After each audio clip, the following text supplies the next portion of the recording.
Hello, আসসালামু আলাইকুম। কেমন আছেন আপনারা সবাই? জি,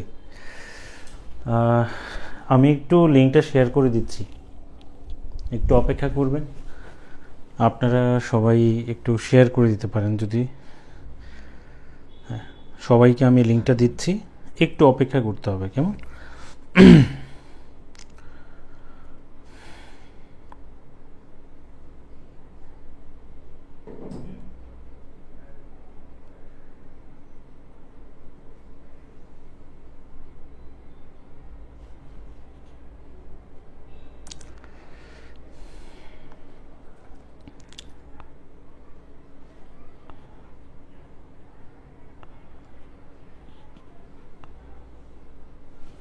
প্লিজ সবাই জয়েন করুন।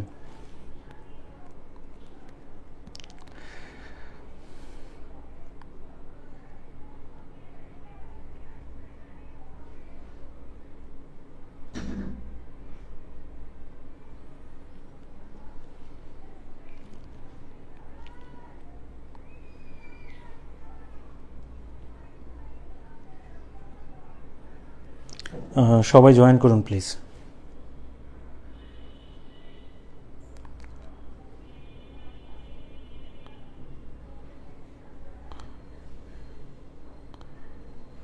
একটু অপেক্ষা করুন সবাই, আমি একটু লিঙ্কটা শেয়ার করে দিই। হ্যাঁ, শেয়ার করে দিলে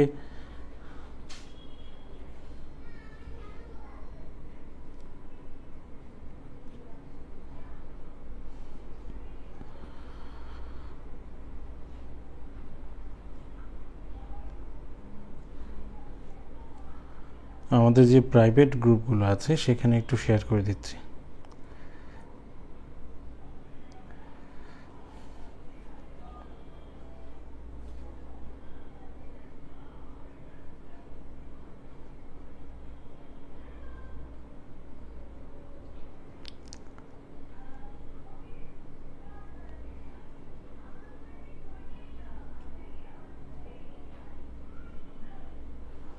একটু অপেক্ষা করবেন। হ্যাঁ,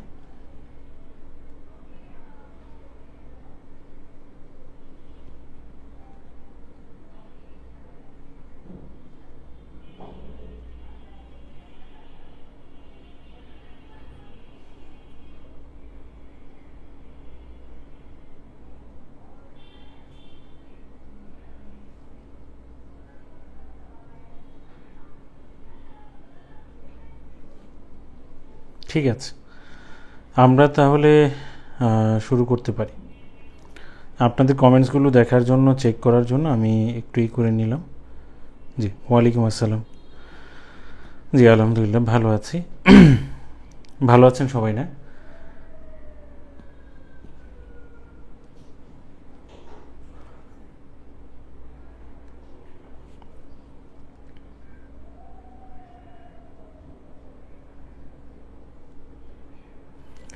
আলহামদুলিল্লাহ আমি ভালো আছি। আমরা আমাদের আজকের যে আলোচনা, সেই আলোচনাটা আমরা শুরু করব। কয়েকটা অংশে ভাগ করেছি। কয়েকটা অংশের মধ্যে জি, সবাই একটু জয়েন করুক। 2-1 মিনিট সময় লাগবে। আপনারা কাইন্ডলি একটু ক্লাসটি শেয়ার করে দেবেন। আদাব, কেমন আছেন? জি, আলহামদুলিল্লাহ। ওয়ালাইকুম আসসালাম। জি, ভালো আছি। জি, ওয়ালাইকুম আসসালাম। আমরা 2 মিনিট সময় নিব। 2 মিনিট সময়ের পরে আমরা আমাদের যে আলোচনা আজকের সেটা আমরা শুরু করে দেব। ঠিক আছে? সব কিছু ক্লিয়ার আছে কিনা, কথা বোঝা যাচ্ছে কিনা, আর সবাই একটু ক্লাসটা শেয়ার করে দিবেন। যার যার টাইম লাইনে একটু শেয়ার করে দিবেন। ঠিক আছে? জি, আলহামদুলিল্লাহ ভালো আছি। হ্যাঁ, সবাই একটু শেয়ার করে দেবেন প্লিজ। হ্যাঁ, আচ্ছা।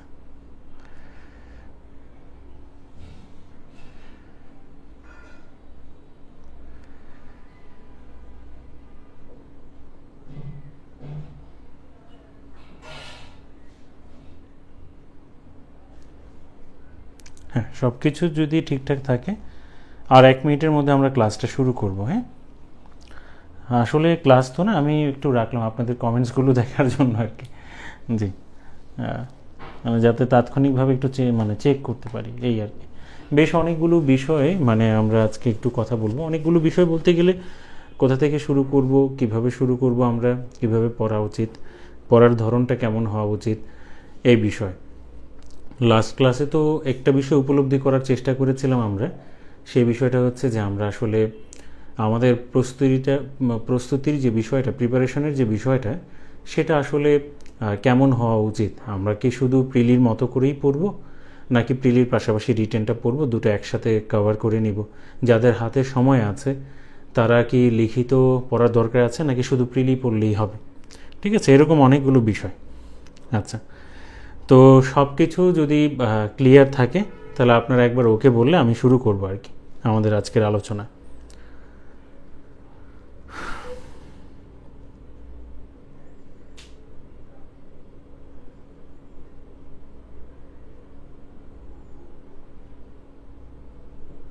হ্যাঁ, সবাই একবার ওকে বললে তাহলে শুরু করে দেব।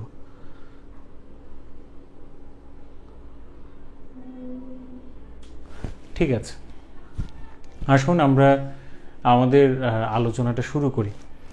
তো আলোচনার শুরুতে যে বিষয়টা আসলে বলবো, মানে আমি বিগত সময় আর কি, যতদিন ধরে বিসিএসের প্ল্যাটফর্মে পড়াচ্ছি, এই সময়ের মধ্যে যে প্রশ্নটার সবচেয়ে বেশি সম্মুখীন হয়েছে সেই প্রশ্নটা হচ্ছে যে আমার ব্যাকগ্রাউন্ড তো নন সায়েন্স। ঠিক আছে, এটা খুব কমন একটা প্রশ্ন, এটা আপনাদের মাঝেও অনেকেই করেছেন প্রশ্নটা আর কি। ঠিক আছে, তো এর আগেও আমি অনেকবার শুনেছি এই প্রশ্নটা যে আমার ব্যাকগ্রাউন্ড তো নন সায়েন্স, আমি কি পারবো, বা আমি কি করব, বা কিভাবে প্রিপারেশন নেওয়া উচিত। বিজ্ঞান গণিত তো আমার জন্য ভয় বা ভীতির কারণ, তো এটা কিভাবে সাজাবো। গণিতটা পারলেও দেখা যায় বিজ্ঞানটা গোছানো যায় না, বোঝার বিষয়। ঠিক আছে, সহজভাবে কিভাবে বুঝবো, এই বিষয়গুলো আর কি। তবে এতগুলো বিষয় বাদে, মানে যে কথাটা দিয়ে আসলে শুরু করতে যাচ্ছি সেটা হচ্ছে ব্যাকগ্রাউন্ড। মানে আপনি এখন যে স্টেজে এসেছেন, ঠিক আছে, এরকম একটা স্টেজে এসে আসলে ব্যাকগ্রাউন্ড শব্দটাই ব্যবহার করার দরকার নেই। ঠিক না? আপনার যেহেতু অনার্স কমপ্লিট, হ্যাঁ, আপনার সার্কুলারের নিয়ম অনুযায়ী আপনি তো পরীক্ষা দেওয়ার মানে যোগ্যতা অর্জন করেছেন, ঠিক না? তো সেই যে ন্যূনতম যে যোগ্যতা আপনি অর্জন করেছেন, এইটুকুই যথেষ্ট। এখন ব্যাকগ্রাউন্ডের বিষয়টা আসলে বারবার মাথায় আনলে কি হয় জানেন, যে কোনো প্রস্তুতির ক্ষেত্রে যেটা আমি বলি যে আসলে অনেক সময় সেটা হচ্ছে আমাদের শারীরিক এবং মানসিক প্রস্তুতিটা সবার আগে দরকার। এটা আপনারা অনেকে স্বীকার করবেন কিনা আমি জানি না, বাট শারীরিক এবং মানসিকভাবে নিজেকে যদি মোটিভেট করা যায় তাহলে সেই দিক থেকে আমরা অনেকখানি এগিয়ে যাব। এই যে যতবারই আমরা বলি যে আমরা তো নন সায়েন্স ব্যাকগ্রাউন্ডের, আমি কি পারবো, বা আমি তো এত জটিল বিষয়গুলো পারবো না, বাট এখন একটা বিষয় হচ্ছে খুব জটিল জিনিসগুলো কি আছে এখানে? প্রথম কথাটা হচ্ছে এটা। বা যেসব জিনিসগুলো আছে সেই জিনিসগুলোর মধ্যে একাডেমিক লেভেলের প্রভাবটা কতটুকু, ঠিক আছে, আর কমপ্লেক্স জিনিসগুলো থেকে, কঠিন জিনিসগুলো থেকে কেমন মার্কস থাকে সেগুলো নিয়ে না ভেবেই আমরা শুধু আমাদের ব্যাকগ্রাউন্ডটা নিয়ে পড়ে থাকি। তো এটা কিন্তু আমাদেরকে মানসিকভাবে অনেকটাই পিছিয়ে দেয়।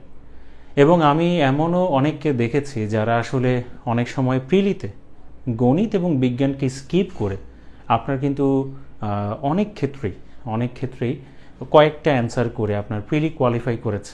এমন আপনাদের পরিচিত সিনিয়র বড় ভাই বা এরকম অনেকে আছেন যারা এইসব জিনিসগুলোকে স্কিপ করে গিয়েছেন, বাট রিটেনে গিয়ে আলটিমেটলি কিন্তু ভুগতে হয়েছে। কারণ রিটেনে গিয়ে যেখান থেকে মার্কস বেশি তোলা যাবে সেই জায়গাটাই যদি সমস্যা থাকে তাহলে কিন্তু প্রবলেম। আচ্ছা, কেমন আছেন? জি আলহামদুলিল্লাহ ভালো আছি।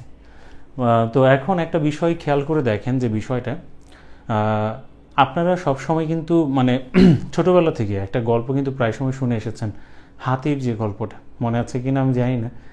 হাতির গল্পটার যে বিষয়, যে একটা লোক একটা হাতিকে আপনার পালতো, তো এই ছোটোবেলা থেকে লালন পালন করতো, তাকে সবসময় বেঁধে রাখতো একটা শিকল দিয়ে, ছোট্ট একটা লোহার শিকল দিয়ে।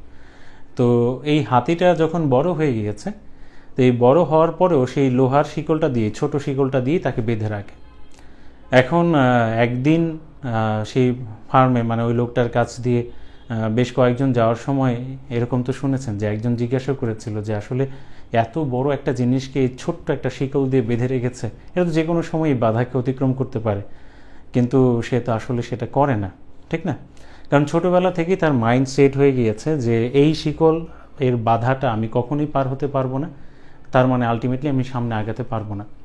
ঠিক আছে, তো ঠিক সেরকমভাবে আপনি যদি মন স্থির করে নেন যে আসলে এটা আপনার চলার পথে বা আপনার জয়যাত্রার ক্ষেত্রে একটা বাধা হয়ে দাঁড়াবে, তাহলে আপনি এটাকে মন স্থির করে নিলে তো আর প্রিপারেশন নেওয়ার কোনো দরকার নেই, মানে এখনই স্টপ করে দেওয়া উচিত।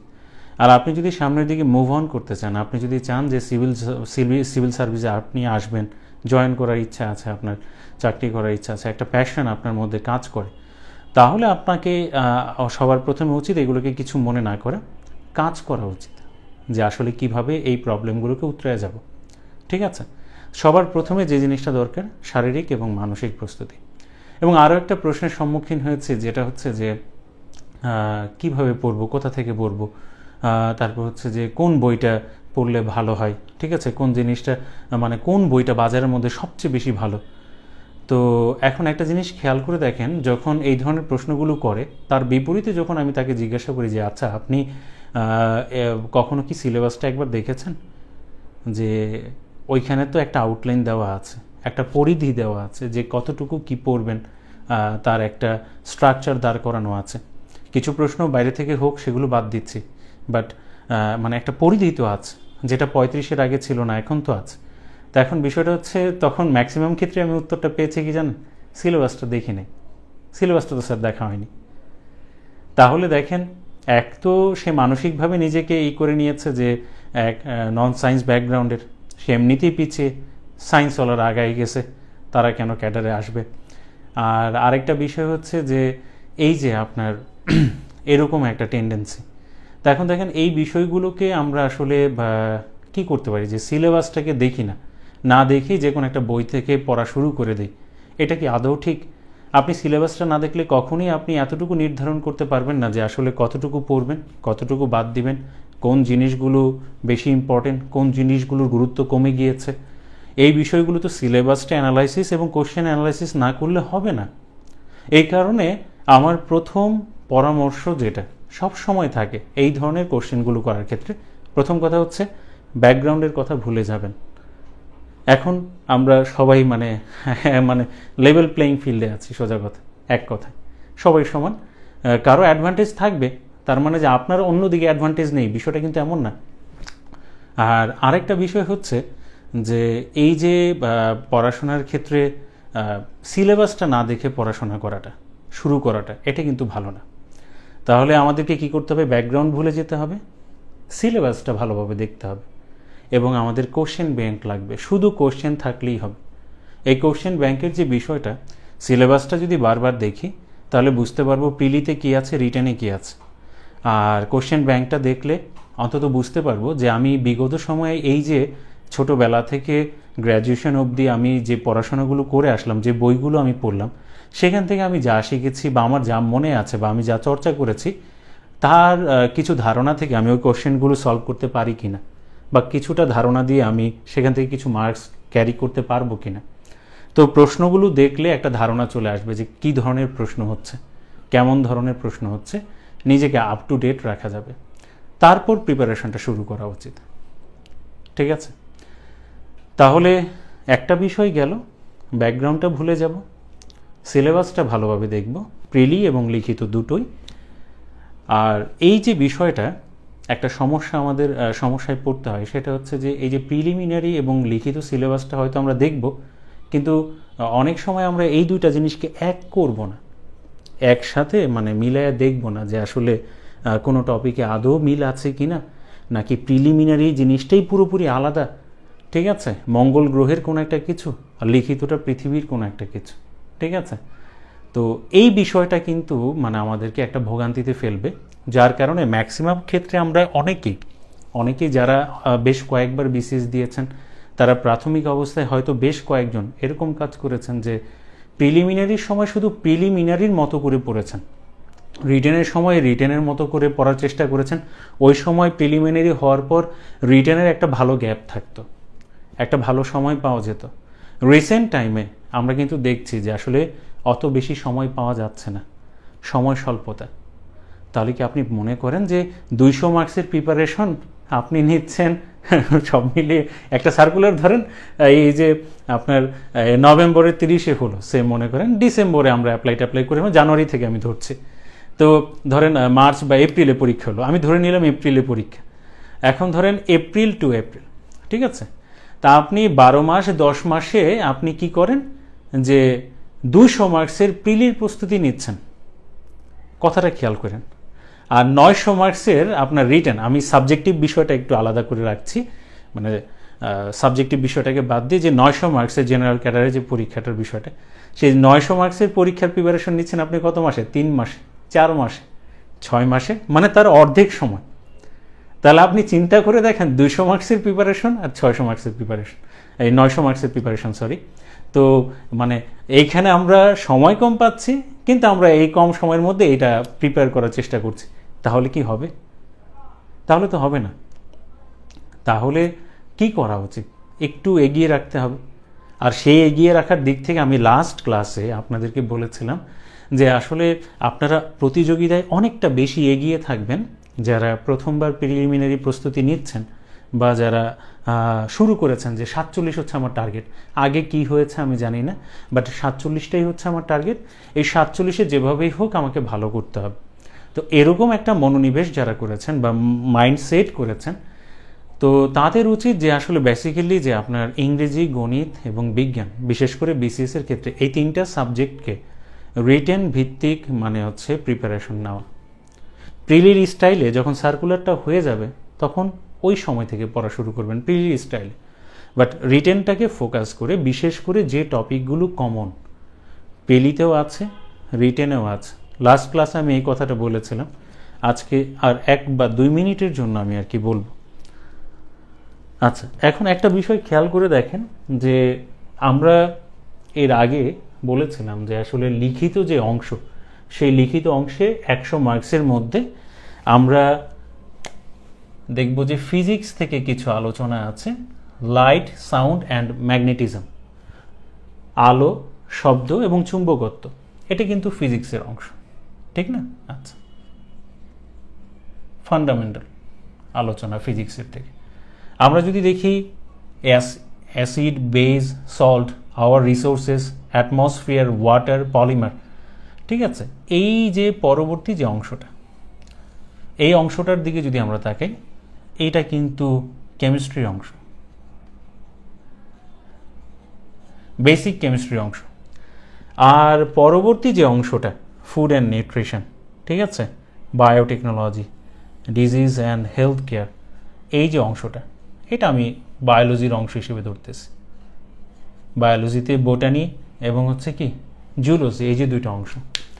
তো এই যে টোটাল 11টা যে টপিক, এই 11টা টপিক থেকে রিটেনে আমরা জানি যে 60 মার্কস, ঠিক না? টোটাল এই 3টা জায়গা থেকে। আর ইলেকট্রিক্যাল অ্যান্ড ইলেকট্রনিক্স যে অংশটা, এটাও কিন্তু ফিজিক্সের আন্ডারেই পড়ছে, ঠিক আছে। তারপরও এটাকে আলাদাভাবে 15 মার্কস বরাদ্দ। কম্পিউটার অ্যান্ড ইনফরমেশন টেকনোলজি, এখানে হচ্ছে 25। এই হচ্ছে টোটাল কত? 100 মার্কস।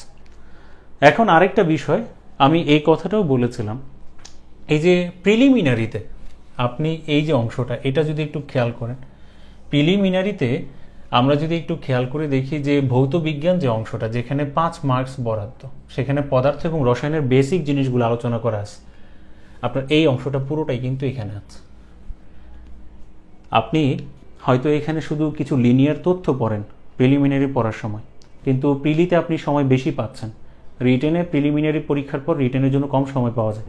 তাহলে এগুলো তো একই টপিক, একই জিনিস এখানে আছে, এখানেও পড়বেন, তবে এখানে পড়বেন প্রিলির স্টাইলে, ওই কম সময় পড়তে চাইবেন রিটেনের স্টাইলে, তাহলে তো হবে না। বেসিকটা ডেভেলপ করা যাবে না, প্রশ্নের উত্তরগুলোকে সুন্দরভাবে গুছানো যাবে না।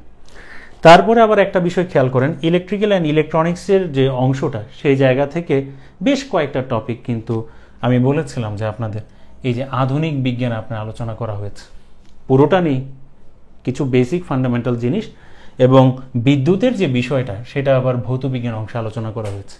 তার মানে একদম বেসিকটা, এই জায়গার জিনিসগুলো পড়তে গেলে যে বেসিকটা দরকার, সেই বেসিকটা কিন্তু প্রিলি পড়ার সময় ভালোভাবে অর্জন করে নিতে হবে। আচ্ছা, আরেকটা বিষয় যদি আপনি দেখেন, food and nutrition, biotechnology, disease and health care, এই যে অংশটা, এটা কিন্তু জীববিজ্ঞান অংশও আছে, আবার আধুনিক বিজ্ঞান অংশ গিয়ে পাবেন, মানবদেহ, মা ও শিশু স্বাস্থ্য, ঠিক আছে। তো এই যে জিনিসগুলো, হ্যাঁ, তো এই যে দেখা যাচ্ছে যে এখানে কিন্তু মিল আছে, সরাসরি অ্যাসিড বেস সল্ট ভৌতবিজ্ঞানের এই রসায়ন অংশে আছে। আওয়ার রিসোর্সেস এটা সরাসরি নেই, অ্যাটমসফিয়ার আধুনিক বিজ্ঞান আপনি পাবেন। ওয়াটার পলিমার এটা সরাসরি উল্লেখ নেই, কিন্তু ভৌতবিজ্ঞানের রসায়ন অংশটা পড়তে গেলে আমাদের লাগে। এবং কম্পিউটার ও তথ্য প্রযুক্তির বিষয়গুলো যদি বলি প্রায় একদম সেম টু সেম মিলে যাবে, শুধু কম্পিউটার প্রযুক্তি পড়ার সময় যে নাম্বার সিস্টেম যে অংশটা, সংখ্যা পদ্ধতি নাম্বার সিস্টেম যে অংশটা, ঠিক আছে, এই নাম্বার সিস্টেমটা আমরা প্রিলিতে পড়ি, রিটেনে আমাদের লাগে না। এটা প্রিলিতে লাগে বাট রিটেনে লাগে না, ঠিক আছে। বাট বাকি যে টপিকগুলো আছে প্রায় ম্যাক্সিমাম হচ্ছে আপনার কি রিটেনের মধ্যে আছে। তাহলে তো দেখা যাচ্ছে যে ম্যাক্সিমাম জিনিসই এই প্রিলির টপিকের সাথে মিল আছে, টপিকের নাম উল্লেখ আছে, হয়তো সব কিছু ওইভাবে উল্লেখ নেই। রিটেনে যেমন আলো থেকে কি কি পরিধি হতে পারে, কি কি টপিক সাব টপিকগুলো, এগুলো যেমন সুন্দর করে লিখে দেওয়া আছে, পরিধিটা উল্লেখ করা। এইখানে যেমন শুধু নাম উল্লেখ করা, আলোর প্রকৃতি, আলোর যন্ত্রপাতি, এরকম হচ্ছে বিষয়টা। শব্দ সম্পর্কে কি কি পড়তে হবে এটা যেমন রিটেনের সিলেবাসে বলা আছে, প্রিলি সিলেবাসে শুধু শব্দটা উল্লেখ করা, তরঙ্গ শব্দটা উল্লেখ করা। তো আপনি এই যে প্রিলি পড়ার সময় তো রিটেন প্রস্তুতিটা নেওয়া উচিত, ঠিক না? তাহলে প্রথম কথাটা বলেছিলাম যে ব্যাকগ্রাউন্ডের বিষয়টা নিয়ে মাথা ঘামাবেন না, সিলেবাসটা দেখতে হবে। এবং এই সিলেবাসে প্রিলিতে কি আছে, রিটেনে কি আছে, এবং দুইটাকে কম্বাইন করলে কোনগুলো কমন টপিক, এটা আমাদের কোর্স আউটলাইনে দেওয়া আছে। আমার কাছে মনে হয় এখানে যারা আছেন তারা অনেকে কোর্স আউটলাইনটা ঠিকমতো দেখানো নাই। আমি কি সত্যি বললাম কিনা প্লিজ?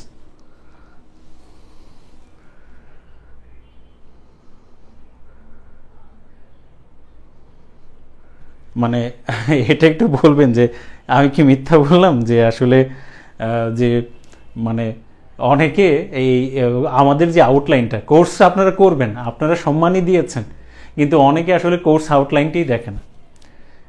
মানে শুধু প্রশ্ন করে যায়, আচ্ছা কি কি টপিক আছে, কি পড়াবেন, কতটুকু কভার হবে, বাট একটা আউটলাইন যে দিয়ে দিয়েছি, কি পড়াবো, কয়টা ক্লাস হবে, হ্যাঁ, কি কি পড়বেন, টপিকের নামগুলো উল্লেখ করা আছে, সিলেবাসে যা উল্লেখ করা আছে আমি ওইটা সুন্দর করে একটু সাজিয়ে দেওয়ার চেষ্টা করেছি।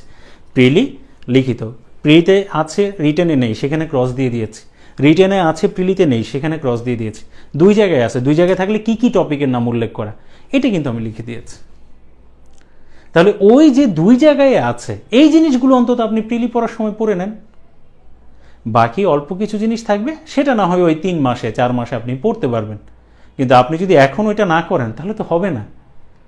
আবার দু একজন আছেন যারা অনার্স 4th ইয়ার রানিং বা 3rd ইয়ারে আছেন বা সামনে ফাইনাল পরীক্ষা দেবেন, তারা গোছাতে যাচ্ছেন, তাদের কাছে যথেষ্ট পরিমাণ সময় আছে, তারা আস্তে আস্তে লিখিত প্রিপারেশনটা কমপ্লিট করে রাখেন প্রিলির পাশাপাশি। প্রিলির মতো করে পড়লে শুধু মানে সামান্য কিছু জিনিস জানা যায়, বাট রিটেনের টপিকগুলো সহ পড়লে তখন দেখা যায় ওই জিনিসটা সম্পর্কে বিস্তারিত আরও অনেক কিছু জানা যায়, বেসিক জিনিসটা চলে আসে, ফান্ডামেন্টাল জিনিসটা হয়ে যায়। আর ফান্ডামেন্টালটা যখন আপনার তৈরি হয়ে যাবে, বেসিকটা যখন হয়ে যাবে, তখন আপনি নিজেই কিন্তু প্রিপারেশন নিতে পারবেন বিগত প্রশ্নগুলো অ্যানালাইসিস করে, ঠিক আছে? তো দেখা যাচ্ছে যে আরেকটা বিষয়,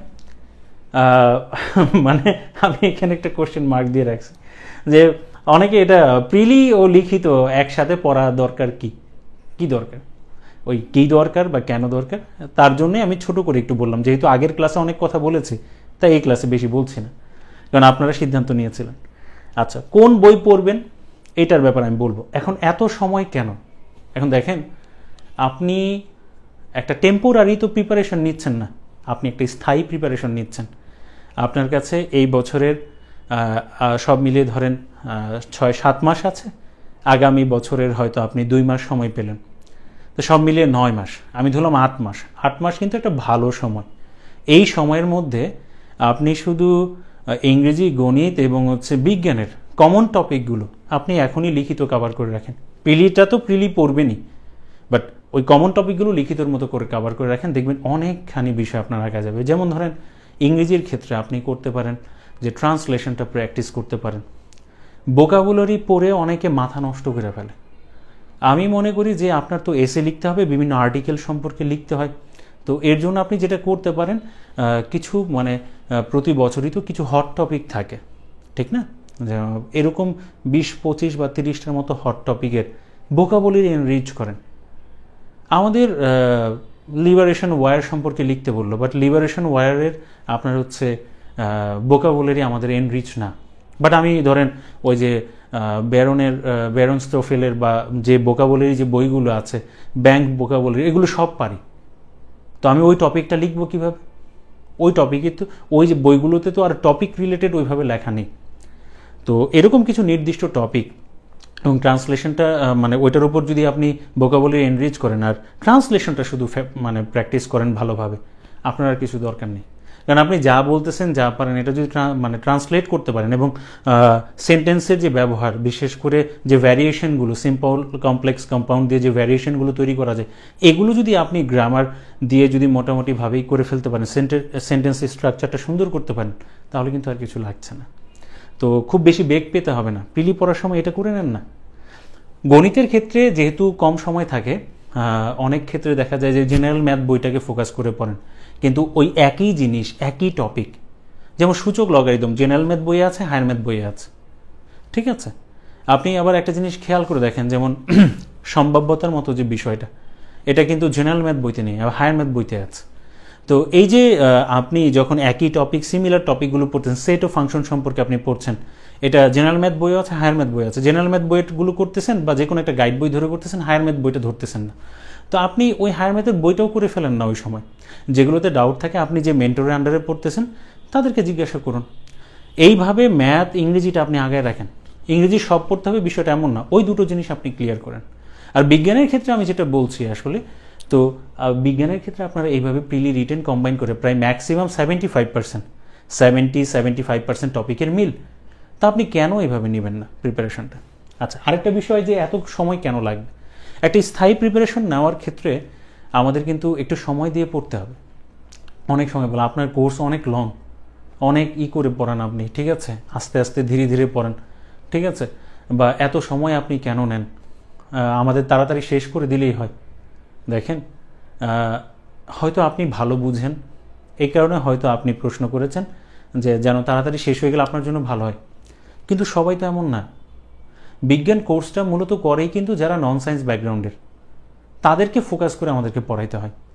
যারা সায়েন্স ব্যাকগ্রাউন্ডের, তাদের জন্য যদি তাড়াহুড়া করি, স্কিপ করি, তাহলে কিন্তু হবে না। আমি আমার এই যে ধরেন 17 বছর যে শিক্ষকতার যে জীবন, এই মানে 17 বছরে আমি কখনো এমন করিনি যে টপিক স্কিপ করে চলে গেছি বা একটা জিনিস বেসিক না বুঝে আমি চলে গেছি।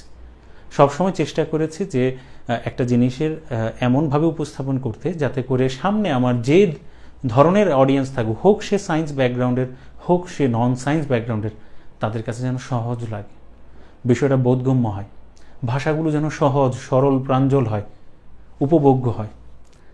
তো দেখা যায় একটা জিনিস বোঝাতে গিয়ে একটু আরও আনুষঙ্গিক অনেকগুলো বিষয় বলতে হয়।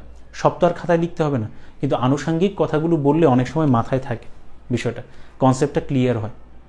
একটা জিনিস সম্পর্কে আপনি যদি 2 পৃষ্ঠা জানেন, তাহলে ওইটা সম্পর্কে যতটুকু বলতে পারবেন, একটা জিনিস সম্পর্কে আরেকটু বেশি জানলে কিন্তু একটু বেশি সময় ধরে কথা বলতে পারবেন।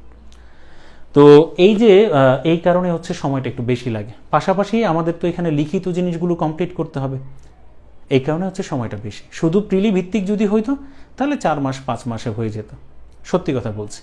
বাট লিখিতটা অ্যাড করার কারণে সময়টা একটু বেশি নিয়ে নেওয়া হয়েছে, ক্লাস সংখ্যা বাড়ানো হয়েছে, ঠিক আছে? এর জন্য আমি বলবো যে আপনারা তাড়াহুড়া করেন না, আপনারা ধীরে সুস্থে পড়েন। ধীরে সুস্থে পড়লে আপনাদের জন্যই ভালো হবে। আচ্ছা, আরেকটা বিষয়, নোট, পিডিএফ এগুলো কি দিব কি না? আচ্ছা, একটা বিষয়, আপনি বাজার থেকে তো একটা গাইড কিনে নিচ্ছেন, সেই জায়গার উপস্থাপনাটা পড়ে কি আপনার ভালো লাগে, মনের মতো হয়? আচ্ছা, তো এখন ধরেন নোট, পিডিএফ ধরেন আমার নিজের তৈরি করা জিনিস, বাট আমি আপনাদেরকে যেগুলো শিখিয়েছি যদি সরাসরি সেটাই পেয়ে যান, তাহলে তো আপনার মতো করে যদি নোট করে নেন, ওইটা আপনার কিন্তু বেশি স্থায়ী হবে।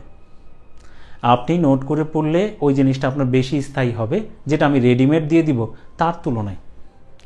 তো আমি নোট বা পিডিএফ এই বিষয়গুলো আসলে প্রোভাইড করব, হাতে লেখা নোটগুলো, মানে নমুনা জিনিসগুলো আমি প্রোভাইড করব।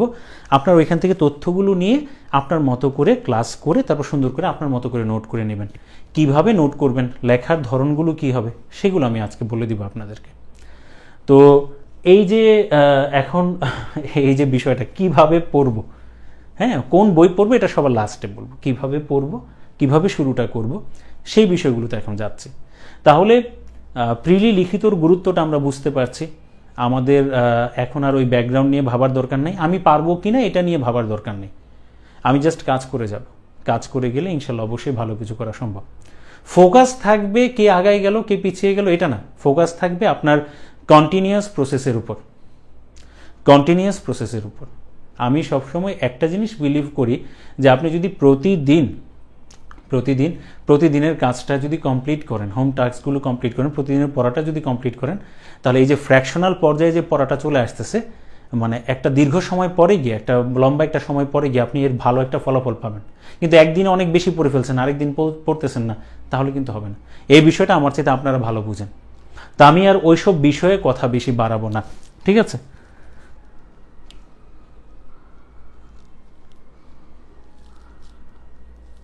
ম্যাথের জন্য একটা না, ওইটার বিষয়ে পরে বলছি। হ্যাঁ, আমাদের মেইন ফোকাস যে জায়গাটায় সেটা নিয়ে কথা বলছি, কেমন? আচ্ছা, তো এখন একটা জিনিস খেয়াল করুন। তো এই বিষয়গুলো না হয় আমি আপনাদেরকে একটু বললাম যে প্রিলি এবং লিখিত কেন দরকার, কী কারণে দরকার, কেন পড়বেন, কী কারণে পড়বেন। আগেও বেশ কিছুটা কথা বলেছি, এখন আর একটু বললাম, ঠিক আছে? আচ্ছা, এখন আসেন যে আমরা তাহলে আমাদের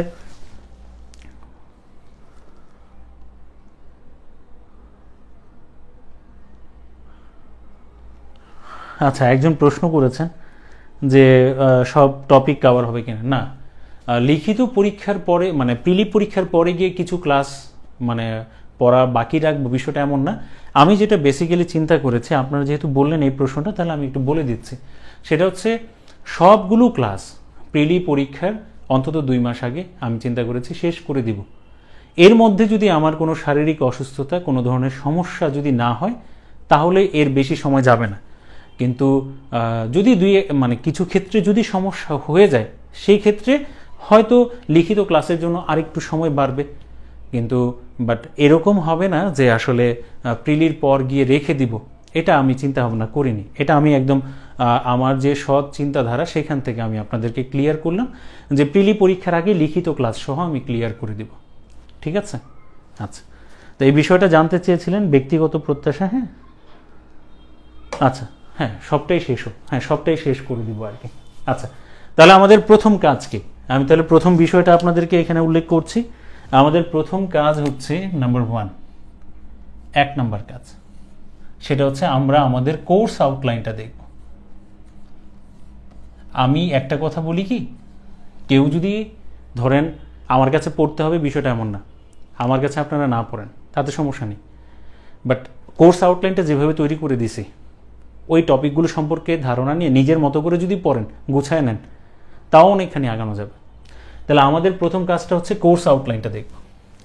এবং কোর্স আউটলাইনটা দেখার সময় পিএসসি যে আমাদের সিলেবাসটা দিয়ে দিয়েছে, ঠিক আছে, এই সিলেবাসটা আমরা প্রিলি এবং রিটেন দুইটাই ফটোকপি করে নিব, নিয়ে আমাদের কাছে রাখবো। সিলেবাসটা আমরা দেখব। আমি যেহেতু বিজ্ঞানের কথা বলছি, ধরেন বিজ্ঞানের সিলেবাসটাই আপনারা রাখবেন, প্রিলির অংশটা রিটেন। আর যদি আপনাদের কাছে কোনো গাইড বই থাকে, সেই গাইড বই তো দেওয়াই আছে আলাদা করে, তাহলে আর মোবাইলে ডাউনলোড করে নিলেই হয়। তো এটা উচিত অন্তত প্রিপারেশন শুরু করার আগে 4-5 দিন ভালোভাবে দেখা। আরেকটা বিষয়, সেটা হচ্ছে একটা কোশ্চেন ব্যাংক দরকার, ঠিক আছে? শুধু কোশ্চেন থাকলেই হবে। এবং এখানে প্রিলি এবং রিটেন দুইটাই, বইগুলোর ব্যাপারে কিন্তু আমি বলে দেবো একটু পরেই, প্লিজ অস্থির হবেন না, হ্যাঁ, একটু অপেক্ষা করেন, আমি বলে দিব সব। তো এখন একটা বিষয় হচ্ছে কোর্স আউটলাইনটা আমাদের প্রথম কাজ হচ্ছে আমাদের কোর্স আউটলাইন আমি যেটা দিয়েছি সেটা ডাউনলোড করবেন। তাহলে বুঝতে পারবেন কোন টপিকে কয়টা করে ক্লাস আছে, কোনগুলো প্রিলিতে আছে, কোনগুলো রিটেনে আছে, এটা আপনার কাছে সরাসরি চলে আসবে। পাশাপাশি ওই সিলেবাসটা দেখার জন্য কেন বললাম, যাতে একটু মিলিয়ে দেখতে পারেন সবগুলো টপিক হুবহু ঠিকঠাক আছে কিনা, একটা যাচাইও হয়ে গেল, ঠিক আছে, মন থেকে ক্লিয়ার হয়ে গেল। আচ্ছা, আর কোশ্চেন ব্যাংকের যে বিষয়টা, কোশ্চেন ব্যাংকটা এই কারণেই বলেছি কারণ সিলেবাস দেখার পর ওই টপিক রিলেটেড মানে যে টপিকগুলো আছে সেটা দেখার পর আপনি কোশ্চেন ব্যাংকটা ভালো করে দেখবেন, বা আপনার কাছে গাইড বই থাকলে দেখবেন অধ্যায় ভিত্তিকভাবে যে বিভাজনটা, সেখানে হয় চ্যাপ্টারের শুরুতে, না হয় চ্যাপ্টারের শেষে, প্রতিটা চ্যাপ্টারের আপনার কোশ্চেনগুলো দেওয়া আছে, অন্য কোনো জায়গার কোশ্চেন দেখার দরকার নেই, অন্য কোথায় এই টপিকে কি ধরনের কোশ্চেন হয়েছে সেটা আপাতত দেখার দরকার নেই। আপনি শুধু দেখবেন বিসিএসে প্রিলিমিনারি এবং রিটেনে কি কোশ্চেনগুলো হয়েছে,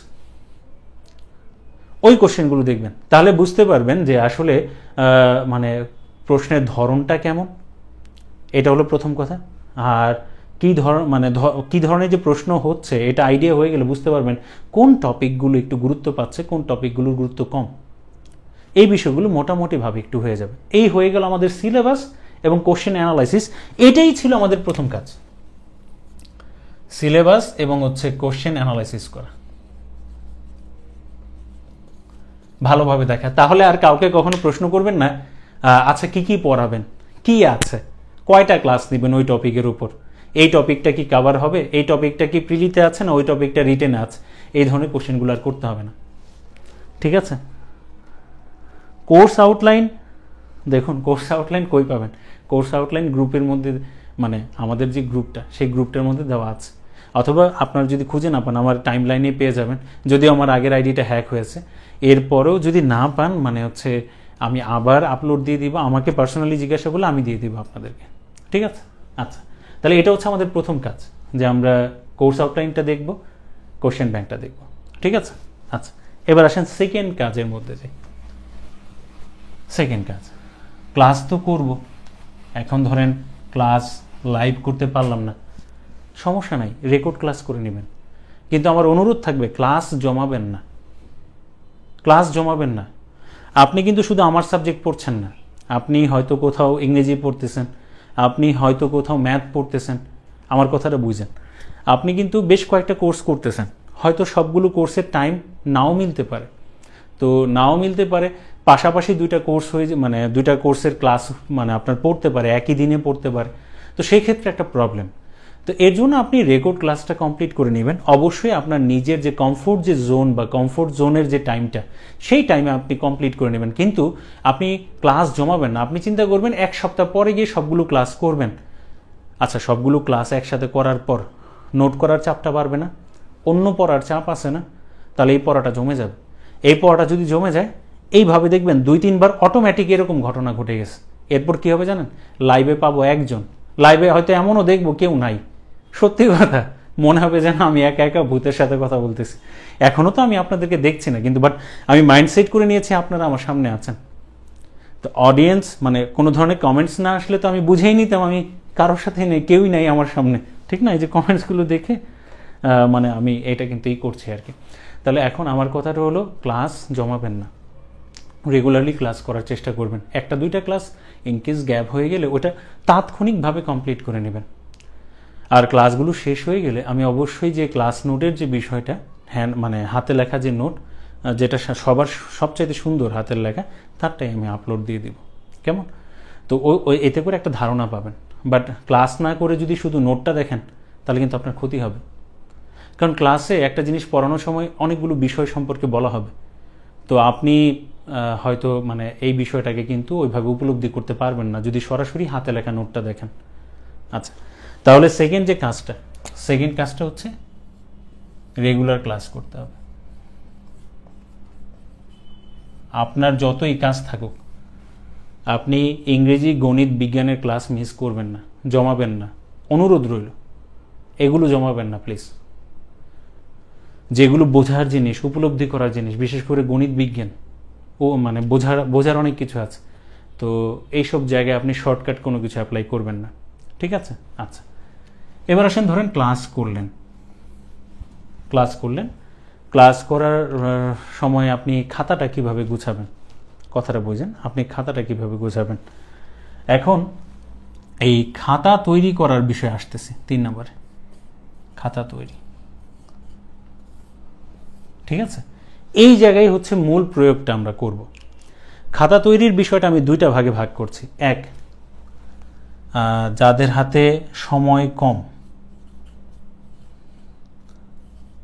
অনেক বেশি ব্যস্ত, সময় পান না, যাদের হাতে পর্যাপ্ত সময় আছে,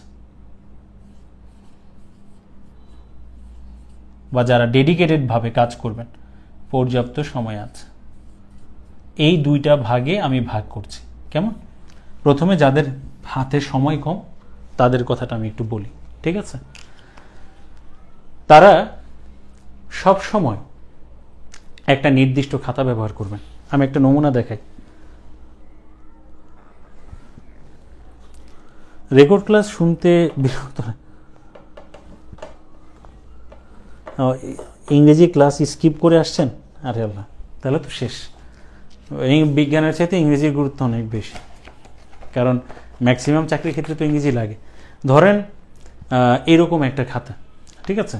একটা খাতা আপনি নিলেন, যাদের হাতে সময় কম বা যারা কম সময় পান, আদার্স অনেক কাজ থাকে, তার একটা খাতা নেবেন, ঠিক আছে? এই খাতা একটা পার্মানেন্ট মার্কার বা দিয়ে ধরেন বিজ্ঞান ক্লাস 1 উপর একটা নাম দিয়ে রাখলেন। এই খাতাটা আপনার কিসের, ঠিক আছে? আপনি খাতাটা যখন নেবেন, এই নেওয়ার পরে প্রথম 2টা বা 3টা পেজ, ঠিক আছে, প্রথম 2টা বা 3টা পেজ আপনি ফাঁকা রাখবেন। প্রথম 2টা বা 3টা পেজ কেন ফাঁকা রাখবেন আমি বলি। এটা হচ্ছে যে একটা বই সাজানো গোছানো থাকলে আমাদের ভালো লাগে না? আপনার খাতাটা যদি সাজানো গোছানো থাকে, তাহলে আপনার অটোমেটিক মানসিক যে চাপটা, এটা কিন্তু কমে যাবে। 3টা পেজ খালি রাখতে বলেছে এই কারণেই, যে কোনো আপনার হাতার লেখার ধরন অনুযায়ী 2টা বা 3টা পেজ আপনি খালি রাখবেন। এখানে আপনি ইন্ডেক্স তৈরি করবেন, সূচনা লিখবেন, টপিকের নাম, ঠিক আছে? টপিকের নাম, কত নম্বর পেজে, কত নম্বর পেজ থেকে কত নম্বর পেজ। যেভাবে একটা বইয়ের সূচনা থাকে, ঠিক তেমনি আপনার খাতার একটা সূচনা থাকবে, ঠিক আছে? দাঁড়ান আমি একটু শেষ করতে, আমি বলছি। প্রিলিমিনারি এবং রিটেন আলাদা আলাদা করে নোট করা ভালো হবে নাকি একসাথে? আচ্ছা ঠিক আছে, এই বিষয়টা আমি মাত্রই বলতাম আর কি, ঠিক আছে? আমি মাত্রই বলতাম। দেখেন, আপনি যখন এই 3টা পৃষ্ঠা খালি রাখলেন, এখানে হচ্ছে সূচনা, টপিকের নামগুলো লিখবেন কোন কোন পেজে আছে। আপনি খাতাটা যখন নিলেন, যে কোনো ধরনের খাতাই হোক না কেন, আপনি পেজ নাম্বারগুলো দিয়ে দিলেন। আপনি মন চাইলে মার্জিন করলেন, না চাইলে নাই, দরকার নেই। আচ্ছা, বাট ইন্ডেক্স তৈরি করলেন আপনি। আচ্ছা, এরপর আপনি যখন ক্লাস করবেন, ক্লাসের সময় ব্যতীত আপনার অন্য কোনো সময় নাই আলাদাভাবে নোট করার জন্য, সময় দেওয়ার জন্য। যাদের সময় কম তাদের জন্য কিন্তু বলতেছি। তো তারা কি করবেন, যখন ক্লাসে লেখাগুলো তুলবেন না, যে জিনিসটা আপনার কাছে মনে হচ্ছে যে আপনি এটা জানেন না, এটা তুলে নেবেন। কথা বুঝেন, এটা রেকর্ড ক্লাস করার সময় করেন অথবা লাইভ ক্লাস করার সময় করেন। আপনি ধরেন লেখাগুলো তুলছেন, নোট তৈরি করছেন আপনার মতো করে। তো প্রতিটা টপিকের অবশ্যই তো মূল টপিকের একটা হেডলাইন থাকবে, সমস্যা নেই। এখন বিষয়টা হচ্ছে, নোট তৈরি করার আগে আমি যেটা বলবো, ক্লাস শুরু করে নোট তৈরি করার আগে সব সময় প্রতিটা নতুন টপিকে, যেমন আলো, আলো পড়িয়ে শব্দতে যাব, শব্দটা শুরু করা সবার প্রথমে আপনি তো লিখলেন, ধরেন এখানে হচ্ছে শব্দ, মূল টপিকটা শব্দ।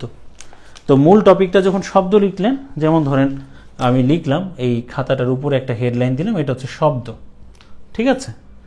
তো শব্দ দিয়ে আমি একটা কাজ করলাম, আমি 2টা অংশে ভাগ করে নেব আর কি। হ্যাঁ, এক পাশে আগে দেখব যে এটা প্রিলি এবং লিখিত 2 জায়গায় আছে কিনা। তো সেখান থেকে আউটলাইনটা থেকে দেখা প্রিলি লিখিত কথাটা বুঝেন, 2টা পার্ট করলাম। করে এখানে লিখব কি টপিক আছে। প্রিলিতে শুধু লেখা আছে শব্দ, তরঙ্গ, ঠিক আছে? আর লিখিততে শব্দের প্রকৃতি, গতিবেগ, ঠিক আছে, সাবাইনের সূত্র, এরকম অনেকগুলো টপিকের নাম লেখা আছে। তো টপিকের নাম আপনি লিখলেন। লেখার পরে আপনি যে কাজটা করবেন সেটা হচ্ছে, আর যদি আপনার টপিকের নামগুলো লিখতে ভালো না লাগে, তাহলে ওই যে ফটোকপি করে নিয়ে আসবেন না, ওই যে আপনার হচ্ছে প্রিলি রিটেনের সিলেবাসটা, ওইখান থেকে কাট করে কাঁচি দিয়ে সিজার দিয়ে কেটে রিটেনের অংশটা এখানে লিখে রাখবেন ওই টপিকের। আর প্রিলির টপিকে তো সবগুলো একসাথে লেখা, ওইটা আপনি 2-1টা শব্দ তো এটা লিখে রাখলেন, ব্যাস হয়ে গেল। এরপর আপনি কি করবেন, দেখবেন প্রিলিতে কয়টা প্রশ্ন আসছে, ওই প্রশ্নগুলো 1, 2, 3 লিখে রাখবেন। প্রিলিতে কি কি প্রশ্ন আছে, আপনার কাছে তো গাইড বই আছে, এই কততম বিসিএস আসছে লিখে রাখলেন।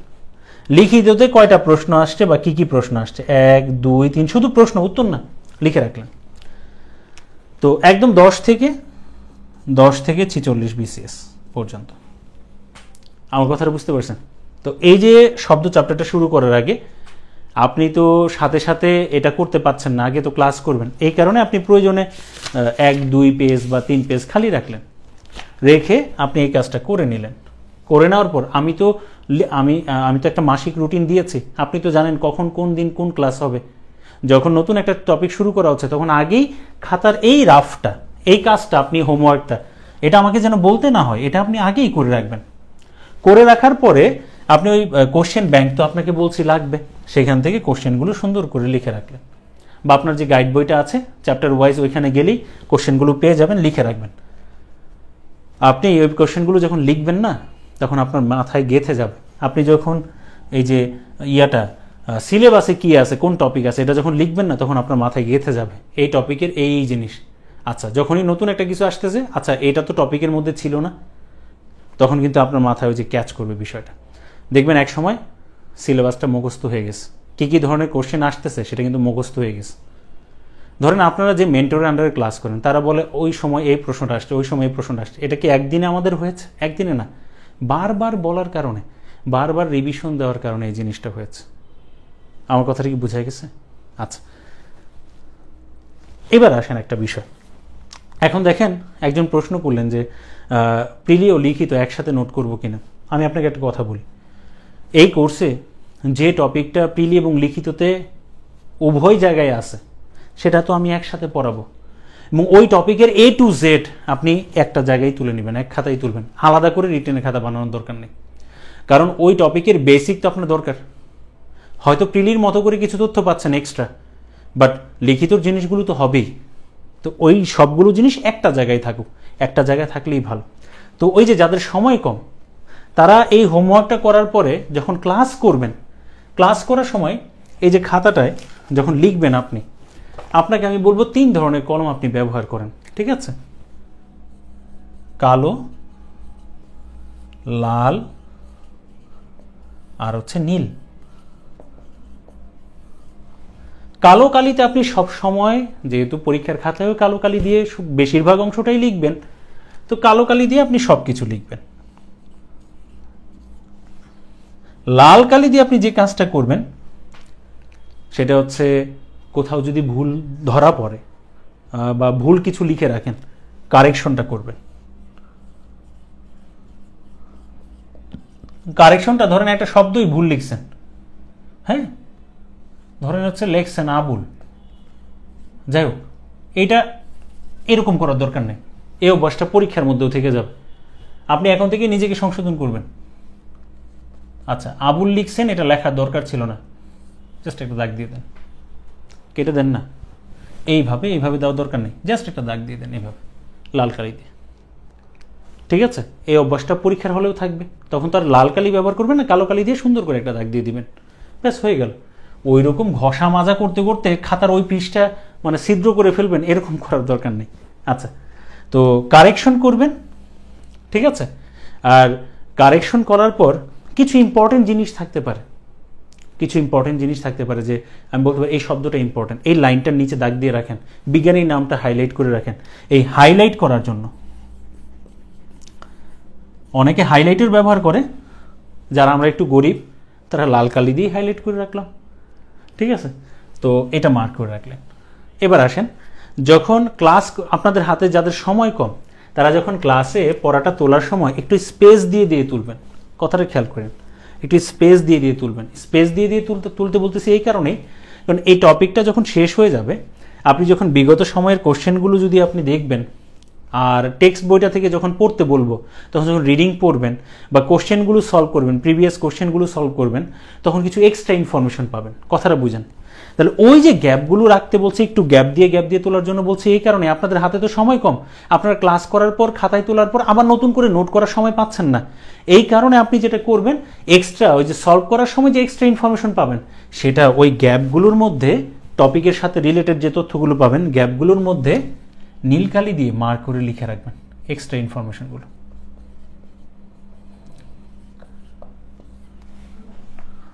কথাটা বুঝতে পারছেন?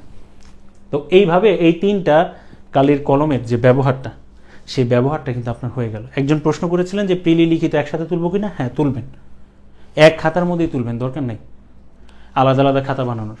একটা খাতার মধ্যে তুললেন। আর আপনার হাতে যদি সময় থাকে তাহলে আপনি আলাদা করেন, সেপারেট করেন, সেটা ভিন্ন বিষয়। বাট অনেকগুলো বিষয় পড়তে হয়, এই কারণে একবারই যেন গুছানো হয়ে যায়, কথাটা বোঝেন। তো এই যে বিষয়টা, ঠিক আছে, যে প্রথম কথা হলো যাদের হাতে সময় কম তারা খাতাটা কিভাবে তৈরি করবেন, সূচনা তৈরি করতে হবে।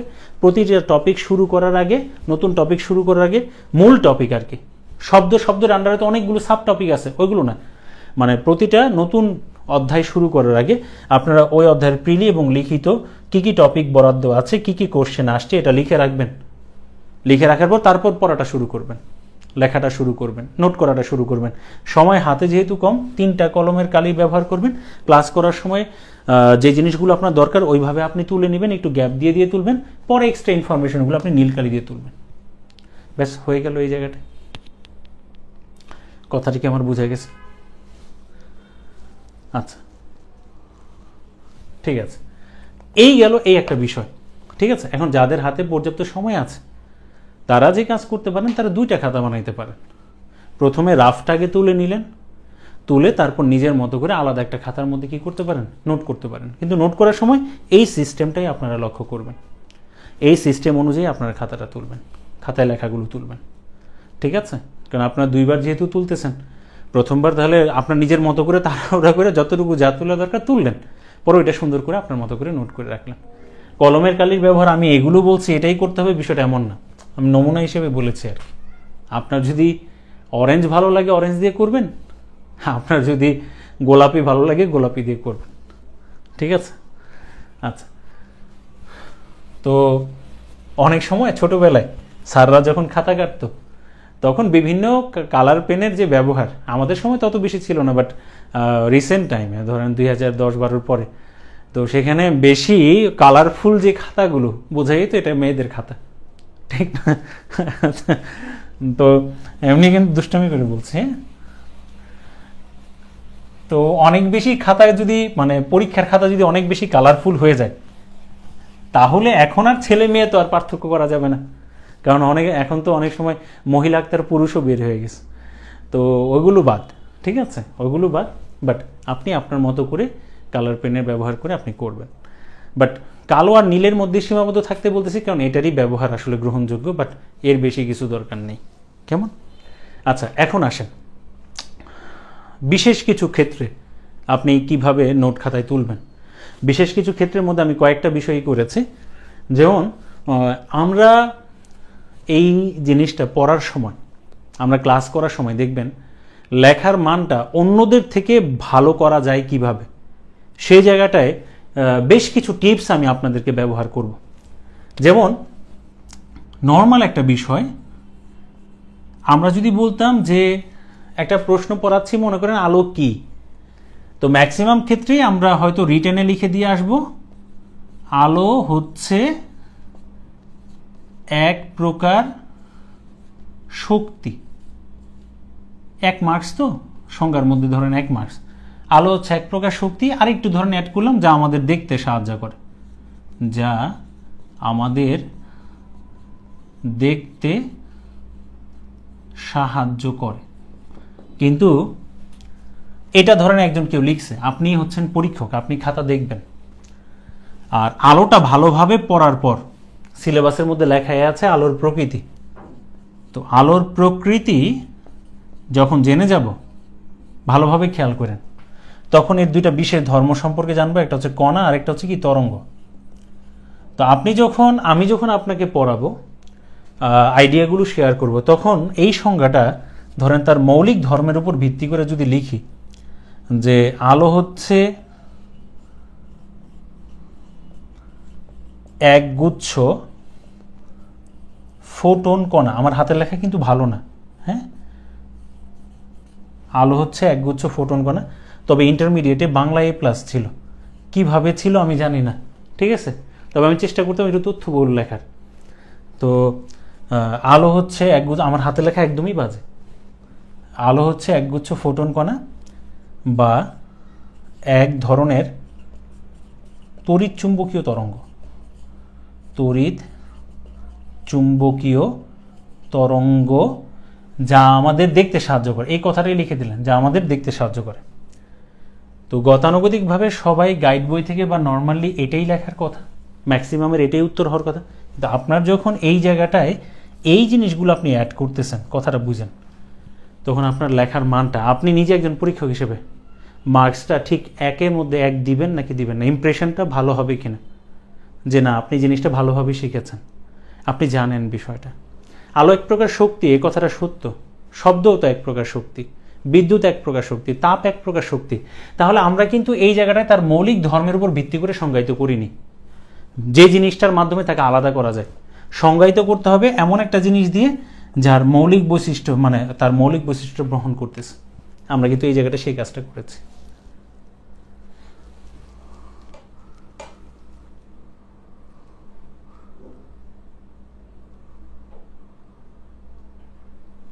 আচ্ছা, একজন একটা প্রশ্ন করেছেন, ভাই কত পেজের খাতা বানাবো যেহেতু রিটার্নও লিখব? না, এটা আসলে এই প্রশ্নটার উত্তর আমি, আচ্ছা ক্লাস ডিউরেশন কতক্ষণ হবে? ক্লাস ডিউরেশনের বিষয়ে আমি বলে দিয়েছি যে আপনার হচ্ছে 1 ঘন্টা 15 মিনিট বা 20 মিনিট এরকম ক্লাস ডিউরেশনের কথাটা আমি কিন্তু আউটলাইনে আমি তো বললাম, ওই যে অনেকে ওইটা হয়তো দেখে নাই, খেয়াল করে নাই, তো ওইখানে আমি লিখে দিয়েছিলাম, হ্যাঁ, ডেসক্রিপশনে, মানে যে ডিটেলসটা যেটা ছিল আর কি। আচ্ছা, আর কত পেজের, আচ্ছা কত পেজের খাতা বানাবেন?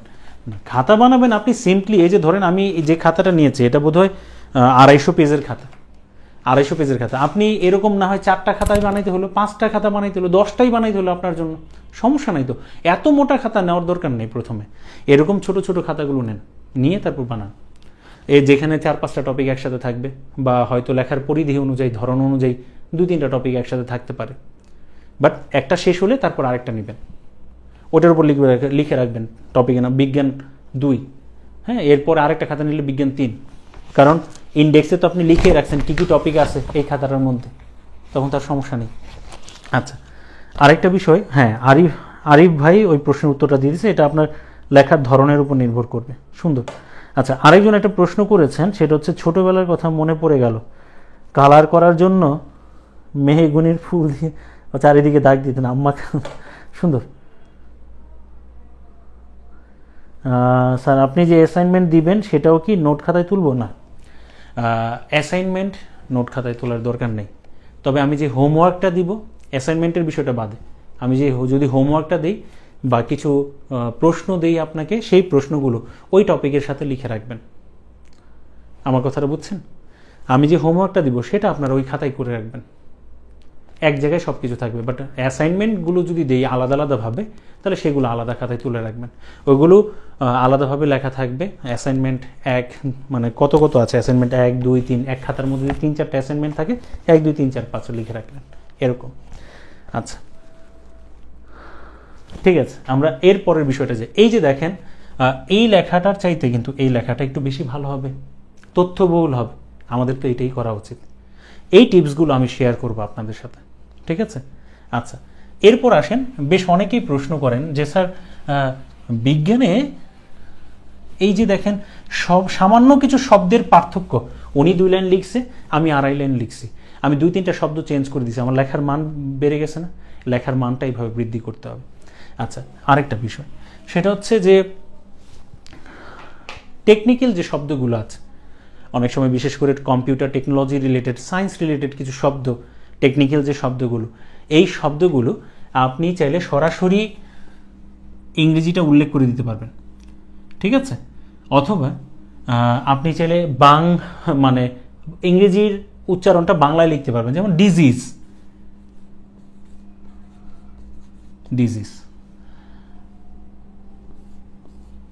কম্পিউটার ওই শব্দটা আসতেছে না, আপনি কম্পিউটার এইভাবে লিখে দিলেন, বাট এটার ভালো বাংলা করা যাচ্ছে না। গণনাকারী যন্ত্র, বারবার গণনাকারী যন্ত্র বললে তো হবে না, কারণ কম্পিউটার বিষয়টার কিন্তু এখন পরিধি গণনার মধ্যে মানে গণনার মধ্যে সীমাবদ্ধ না, এটা একটা সময় পর্যন্ত ছিল, এখন কিন্তু এই সীমার মধ্যে নেই। তো এই যে আপনারা ইংরেজি বা বাংলায় লেখার ক্ষেত্রে, বা ওই শব্দটাকে বাংলায় করে কনভার্ট করে লিখতে হবে এমন বাধ্যবাধকতা নাই। টেকনিক্যাল টার্মগুলো ইংরেজিতে বা এরকমভাবে লিখতে পারবেন, এটার বৈধতা আছে। তাহলে এই বিষয়টা আমি আপনাদেরকে ক্লিয়ার করলাম। অনেকে বলেন যে আসলে এই যে শব্দের যে ব্যবহারের বিষয়টা, এই জায়গাটা একটু টেকনিক্যাল টার্মগুলো লেখার ক্ষেত্রে একটু ঝামেলা হয়। এই ক্ষেত্রে ইন্টারন্যাশনাল অ্যাফেয়ার্স এবং আপনার বিজ্ঞানের ক্ষেত্রে, কম্পিউটারের ক্ষেত্রে আপনারা এই সুবিধাটা পাবেন। আচ্ছা, এবার আসেন একটা বিষয়। ধরেন আমি আপনাদেরকে একটা পার্থক্য লিখতেই বললাম, ঠিক আছে, বা রিটেনে একটা প্রশ্ন আসছে, একটা পার্থক্য, সেটা হচ্ছে ডিএনএ আরএনএ এর মধ্যে পার্থক্য লিখুন। মনে করেন আসলো ডিএনএ ও আরএনএ এর মধ্যে পার্থক্য লিখুন। আমি আপনাকে এরকম একটা হোমওয়ার্ক প্রশ্নের মধ্যে দিলাম বা আমি করাচ্ছি। তো পার্থক্য লেখার কিন্তু একটা স্ট্যান্ডার্ড নিয়ম আছে। এটা কিন্তু আপনি পরীক্ষার হলে গিয়ে আপনি নির্ধারণ করবেন না কিভাবে লিখবেন। আপনি আগেই আপনার এই আইডিয়াটা জেনারেট করে রাখবেন।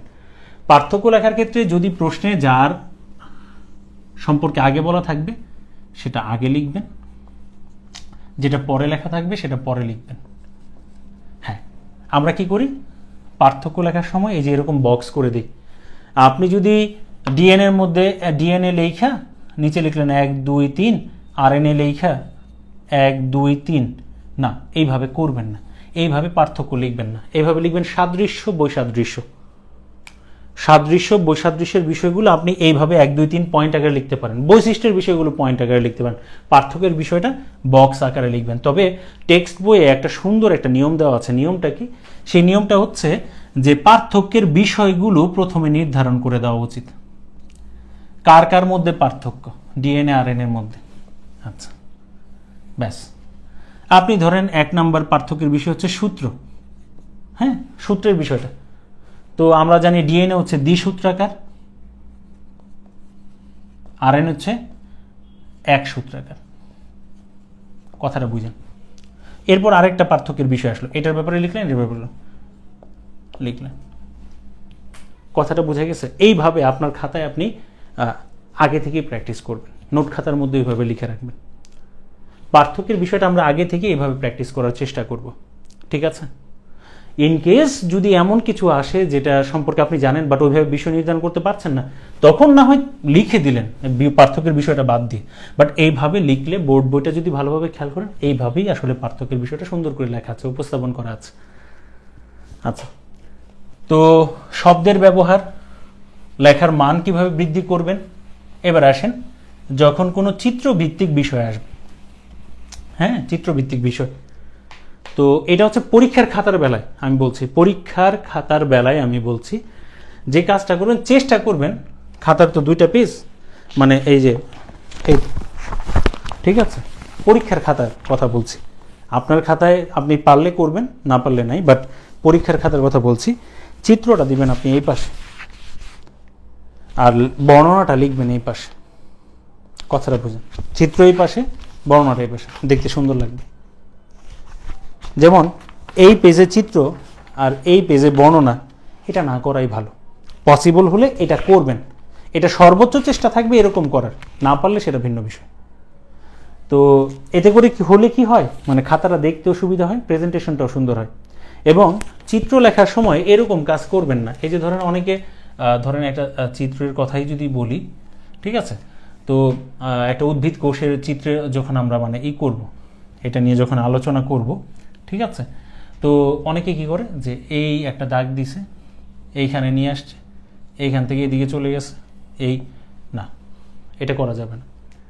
আবার এই যে এরকম তীর চিহ্ন দেওয়া, ঠিক আছে, আবার এইখানে এরকম দাগ দিয়ে তারপর লেখা, এগুলো করা যাবে না, এগুলো করবেন না। যে কাজটা করবেন, ঠিক আছে, সেটা আমি বলি, সেটা হচ্ছে কি,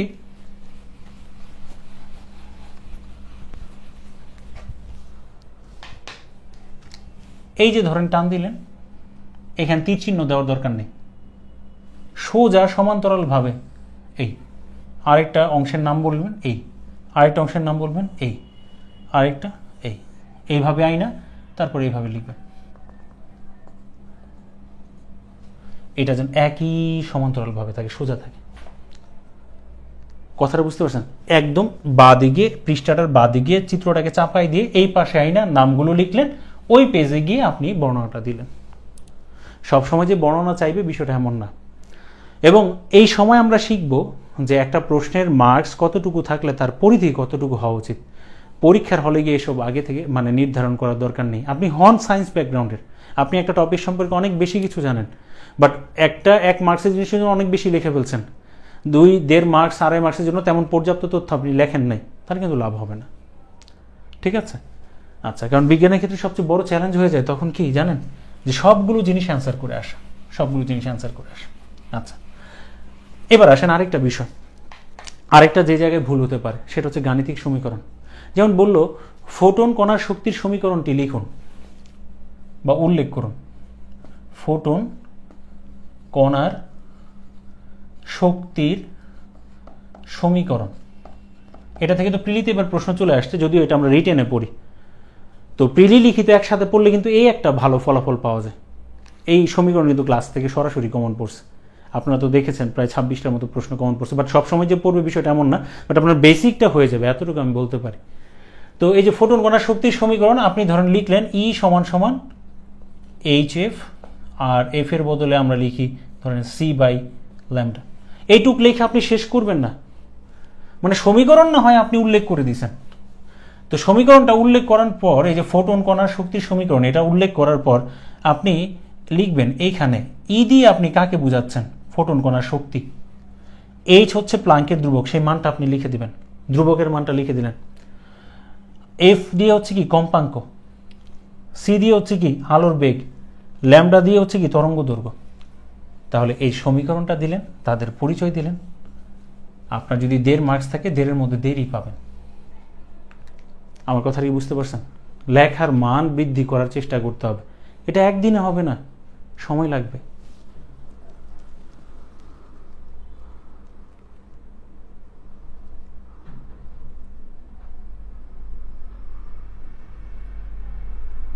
আচ্ছা, তো এই হচ্ছে যে বিষয়টা, ঠিক আছে। এবং রাসায়নিক বিক্রিয়া, মানে বিজ্ঞান আসলে রাসায়নিক বিক্রিয়া নিয়ে মাথা নষ্ট হয়ে যায়। আসলে রাসায়নিক বিক্রিয়ার চ্যাপ্টার আছেই মাত্র হচ্ছে 2টে, পলিমারটা আর হচ্ছে আপনার অ্যাসিড বেস সল্ট। এই জায়গায় কয়েকটা নির্দিষ্ট রাসায়নিক বিক্রিয়া শিখলে আপনার এত রাসায়নিক বিক্রিয়া নিয়ে তো মাথা ঘামাতে হবে না। তো আপনি তো আর ইন্টারমিডিয়েটের জৈব যৌগ এখানে উল্লেখ করবেন না, ঠিক না? আচ্ছা, তো এই হচ্ছে যে খাতাটা কিভাবে তৈরি করবেন সেই বিষয়টা আমি আপনাদেরকে বললাম, কেমন?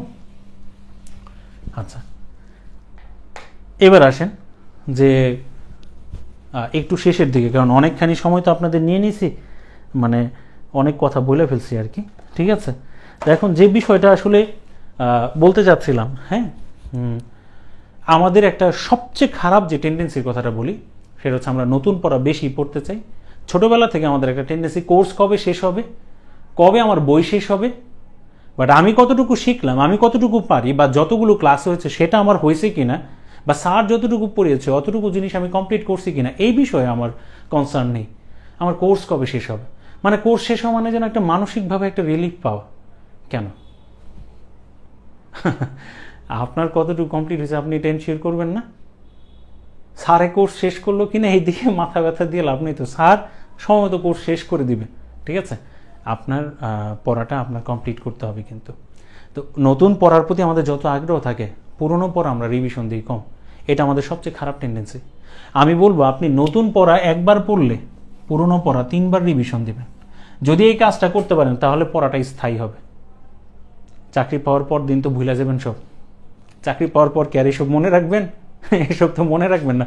সেটা পাওয়ার আগ পর্যন্ত মনে করেন আপনার কি করা উচিত, যে আপনি নতুন পড়া একবার পড়বেন, পুরনো পড়া 3বার রিভিশন দেবেন। রিভিশন যত বেশি দিবেন এটা আপনার স্থায়ী হবে তত বেশি। আমার কথাটা কি বুঝাই গেছে কিনা? ঠিক আছে। এবং এই একটা বিষয় দেখেন, যে কোনো জিনিস পাওয়ার জন্য আমরা কিছু বিষয় স্যাক্রিফাইস করি। খুব এক্সট্রিম স্যাক্রিফাইস আমি কিন্তু করতে বলছি না, যেমন বাবা মার সাথে ঈদের মধ্যে বাবা মার সাথে দেখা না করা, হ্যাঁ, বন্ধু বান্ধবের সাথে মাঝে মধ্যে আড্ডা টাড্ডা না দেওয়া, কথাবার্তা না বলা, একবারে সবার থেকে বিচ্ছিন্ন করে নেওয়া। আমি এরকম এক্সট্রিম মানে স্যাক্রিফাইসের পক্ষে না। তবে কেউ যদি এক্সট্রিম স্যাক্রিফাইস করে ভালো মনে করেন যে আপনার জন্য ভালো হবে, সেটা ভিন্ন বিষয়। কিছু এঙ্গেজমেন্ট থাকতে হবে, বন্ধু বান্ধবের সাথে মাঝে মাঝে আড্ডা দিতে হবে। সোশ্যাল নেটওয়ার্কিংয়ে সময় পাস না করে প্রয়োজনে বন্ধুদের সাথে সরাসরি 1 ঘন্টা আড্ডা দেন, মানসিকভাবে ভালো লাগবে। পরিবারের সাথে কথা বলেন, ভালো লাগবে। ঈদে পরিবারের সাথে মানে দেখা করেন, ভালো লাগবে। কারণ একবারে সব কিছু থেকে বিচ্ছিন্ন হয়ে একা হয়ে গেলে না, সারাদিন পড়ার মাঝে যখন থাকবেন তখন মাঝে মাঝে এমন মনে হবে আরে আমার তো মনে হয় কেউ নাই, কেউ তো আমার খোঁজ খবর নেয় না। বাট আপনি যে সবার থেকে স্বার্থপরের মতো আলাদা হয়ে গেছেন, বিচ্ছিন্ন হয়ে গেছেন, এই বিষয়টা আপনার মাথায় নাই। আমার কথাটা কি বুঝতে পারছেন? কেউ যোগাযোগ করছে না, কষ্ট পাচ্ছেন, বাবা মা ফোন দিচ্ছেন, আপনি ফোন দেন। আপনি আপনার নিজের প্রয়োজনে ফোন দিবেন, কথা বললে একটু ভালো লাগবে, রিলিফ হবে। ঠিক আছে? তো আমার কথা হলো, একেবারে বিচ্ছিন্ন হয়ে যাবেন নাকি এভাবে কানেক্টেড থেকে কাজ করবেন সেটা আপনার বিষয়, বাট আপনার টাইম ওয়েস্ট হয় এমন কোনো কাজ করা যাবে না। টিউশন যদি অনেক বেশি করান তাহলে টিউশন কমিয়ে নিয়ে আসতে হবে। ফেসবুকে যদি সময় বেশি কাটান, ফেসবুকে সময়টা কমায় নিয়ে আসতে হবে। রিলস দেখতে ভালো লাগে, এইসব বিষয়গুলো একটু কমায় নিয়ে আসেন। বরং এগুলো কমায় নিয়ে আসা একেবারে বন্ধ করে দিয়ে আপনি প্রয়োজনে বন্ধু বান্ধবের সাথে একটু কথা বলেন, আড্ডা দেন, একজন আরেকজনকে প্রশ্ন করেন, সে আপনাকে কিছু আইডিয়া শেয়ার করবে, আপনি কিছু আইডিয়া শেয়ার করবেন। এইভাবে কিছু আদান প্রদান হোক। ঠিক আছে? কোয়ালিটি টাইম স্পেন্ড করেন। ঠিক আছে? ভালোবাসার মানুষ থাকলে তাকে বলেন, চিন্তা করো না, আমার জন্য দিন রাত দোয়া করো। ঠিক আছে? যেন আমি ভালো কিছু করতে পারি, তোমাকে নিয়ে আসতে পারি। আচ্ছা, আইসিটি নিয়ে তো কিছু বলেন না আসলে। আইসিটি নিয়ে যে বলার যে বিষয়টা, সিলেবাস তো মিল, মানে আমি জাস্ট নমুনা হিসেবে এই কথাগুলো বলেছি যে নোটটা কিভাবে করবেন। কথা বুঝতে পারছেন? পড়ানোর সময় তো আমি বলে দিব ওই বিষয়গুলো, বাট আমি জাস্ট নমুনা হিসেবে এগুলো একটু তুলে ধরেছি। এক্সাম্পলগুলো হয়তো সায়েন্স থেকে তোলা হয়েছে, বিষয়টা এরকম। এখন হচ্ছে বইয়ের বিষয়টায় আসি। ঠিক আছে? কি বই পড়বেন, কোথা থেকে পড়বেন, হ্যাঁ, কম্পিউটারের জন্য কোনটা পড়বেন, আইসিটির জন্য কোনটা পড়বেন, বিজ্ঞানের জন্য কোনটা পড়বেন, এই বিষয়গুলো আমি বলে দিচ্ছি। যেমন ধরেন আমি প্রিলির বিষয়টা আমি একটু আলাদা করছি। প্রিলিতে আপনারা বিজ্ঞানের জন্য অনেকে গাইড বইয়ের বিষয় জানতে চান, যে বাজারে সবচেয়ে বেস্ট বই কোনটা, এইভাবে জিজ্ঞাসা করেন না, কারণ আপনারা জানেন প্রায় ম্যাক্সিমাম জিনিসই এক। এই ক্ষেত্রে আমাদের একটা বই হাতে নিলে ভালো লাগে তার বর্ণবিন্যাস, সাজানো গুছানোর বিষয়টা। ঠিক আছে? সংসারের চাপ, আমি এখানে আসলে কিছু বলবো না। ঠিক আছে? পরে সর্বনাশ হয়ে যাবে। মানে সংসারের চাপ তো আসলে এটা থাকেই মেয়েদের উপর অনেক বেশি। এই ক্ষেত্রে পরিবার এবং হাজব্যান্ড যদি একটু সহযোগিতা করে তাহলে বেশি ভালো, একটা অ্যাডভান্টেজ পাওয়া যায়। আচ্ছা, তো বিজ্ঞানের ক্ষেত্রে যেটা করতে পারেন, যারা একটু কম পড়তে চান, শুধু টপিক রিলেটেড তথ্যগুলো প্রিলির জন্য পেলেই হলো, তাহলে আমি বলবো যারা একটু কম পড়তে চান, কিন্তু আমি তাদেরকে বলছি জিস্ট জিনিসটা, তাহলে জয়কলি বইটা নিন। জয়কলি বইটা নিন। আর যারা একটু বেশি পড়তে চান, বর্ণবিন্যাস হয়তো অত বেশি ভালো না, ঠিক আছে, মানে একদম সরাসরি তথ্যগুলো তুলে দিছে, বেশি পড়তে চাইলে ওরাকলের বইটা, বা একটু সাজানো গোছানোর মধ্যে ওই যে সায়েন্স ককটেল নামে যে বইটা আছে, ঠিক আছে, এটা আপনি করতে পারেন। এটা হচ্ছে যারা গাইড বই পড়তে চান তাদের জন্য বলতেছি, টেক্সট বইয়ের ব্যাপারে একটু পরে বলতেছি আমি।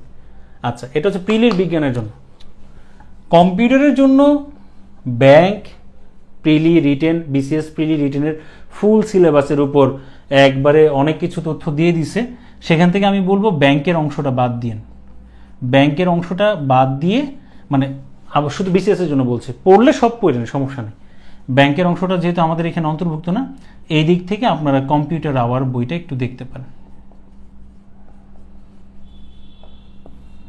আর এটা যদি ভালো না লাগে, মানে সবারই যে ভালো লাগবে বিষয়টা এমন না, আর এদের সাথে পার্সোনাল কোনো সম্পর্ক আমার আছে এইসব বিষয় না, ঠিক আছে, আমি আগেই বলে দিচ্ছি।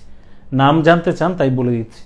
কম্পিউটার আওয়ার বইটা দেখতে পারেন, অথবা আপনি যেটা করতে পারেন সেটা হচ্ছে যে একদম লিনিয়ারভাবে লেখা গেছে, এখানে তো একটু সাজায় গুছায় বক্স টক্স করে লিখে দিছে, একদম লিনিয়ারভাবে লিখে দিছে, যেমন ধরেন সেলফ সাজেশন এরকম কিছু আছে, হ্যাঁ, ওই বইটাও দেখতে পারেন।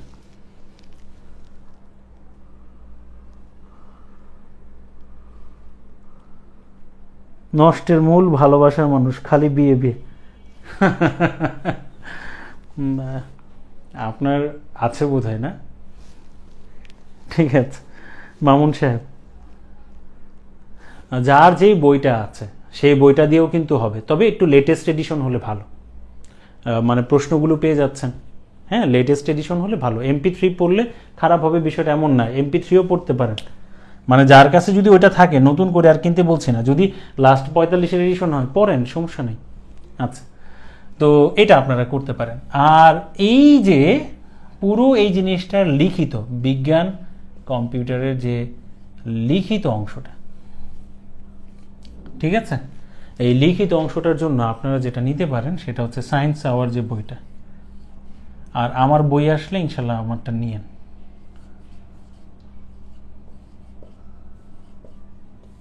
সায়েন্স আওয়ার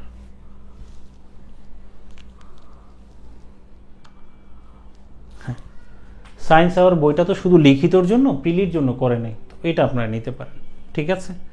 তো এই হচ্ছে মানে প্রিলি এবং লিখিতর জন্য হচ্ছে মানে গাইড বই, বাজারের থেকে গাইড বই, লাইব্রেরি থেকে গাইড বই যদি নিতে চান তাহলে সেটা। এখন আমি আপনাকে বলছি যে টেক্সট বইয়ের বিষয়টা আপনারা কি করবেন। হ্যাঁ, টেক্সট বইয়ের বিষয়টা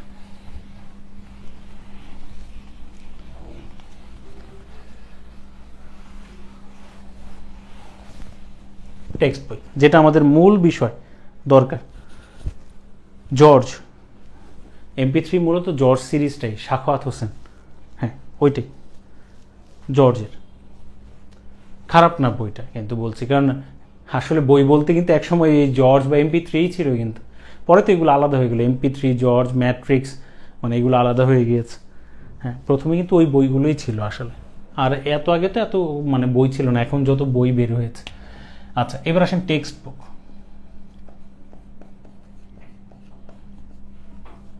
টেক্সট বুকের মধ্যে আমি বলবো যারা নন সায়েন্স ব্যাকগ্রাউন্ডের, কথাটা খেয়াল করেন, যারা নন সায়েন্স ব্যাকগ্রাউন্ডের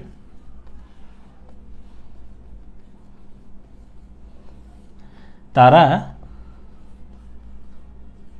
ক্লাস 8, ক্লাস 9 এটার যে সাধারণ বিজ্ঞান বই,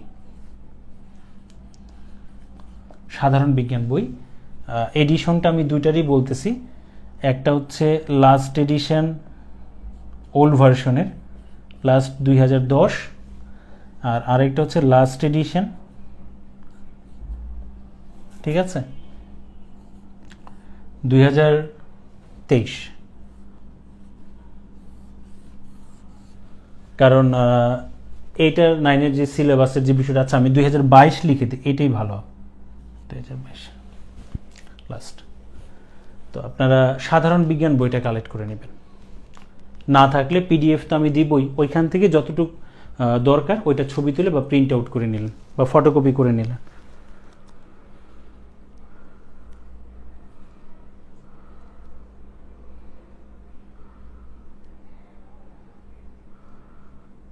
হ্যাঁ, বইগুলো লাইব্রেরিতে তো অবশ্যই পাবেন।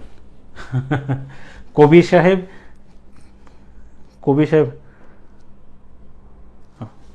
আমার বই আমি চেষ্টা করছি, হয়তো এই বছরের শেষের দিকে আসবে ইনশাল্লাহ।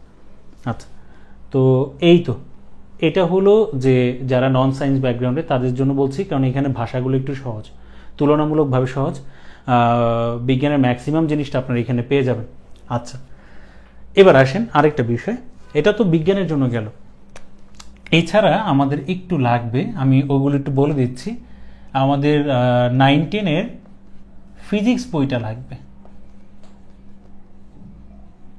তো ফিজিক্স বইয়ের যে বিষয়টা, এটা কিন্তু ওল্ড আর নিউ বলতে একবারে এখন যে নিউ সেটা না, ওই যে ওই এডিশনটা 2010, নিউ বলতে আসলে এর পরের যে ভার্সনটা সেটা, 9-10-এর ফিজিক্স বইটা লাগবে।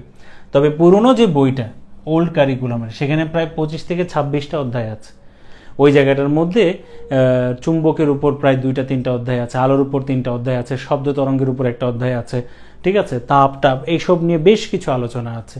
ওই ফিজিক্স বইটা বেশ তথ্য সমৃদ্ধ, ওই বইটা একটু লাগবে, ঠিক আছে।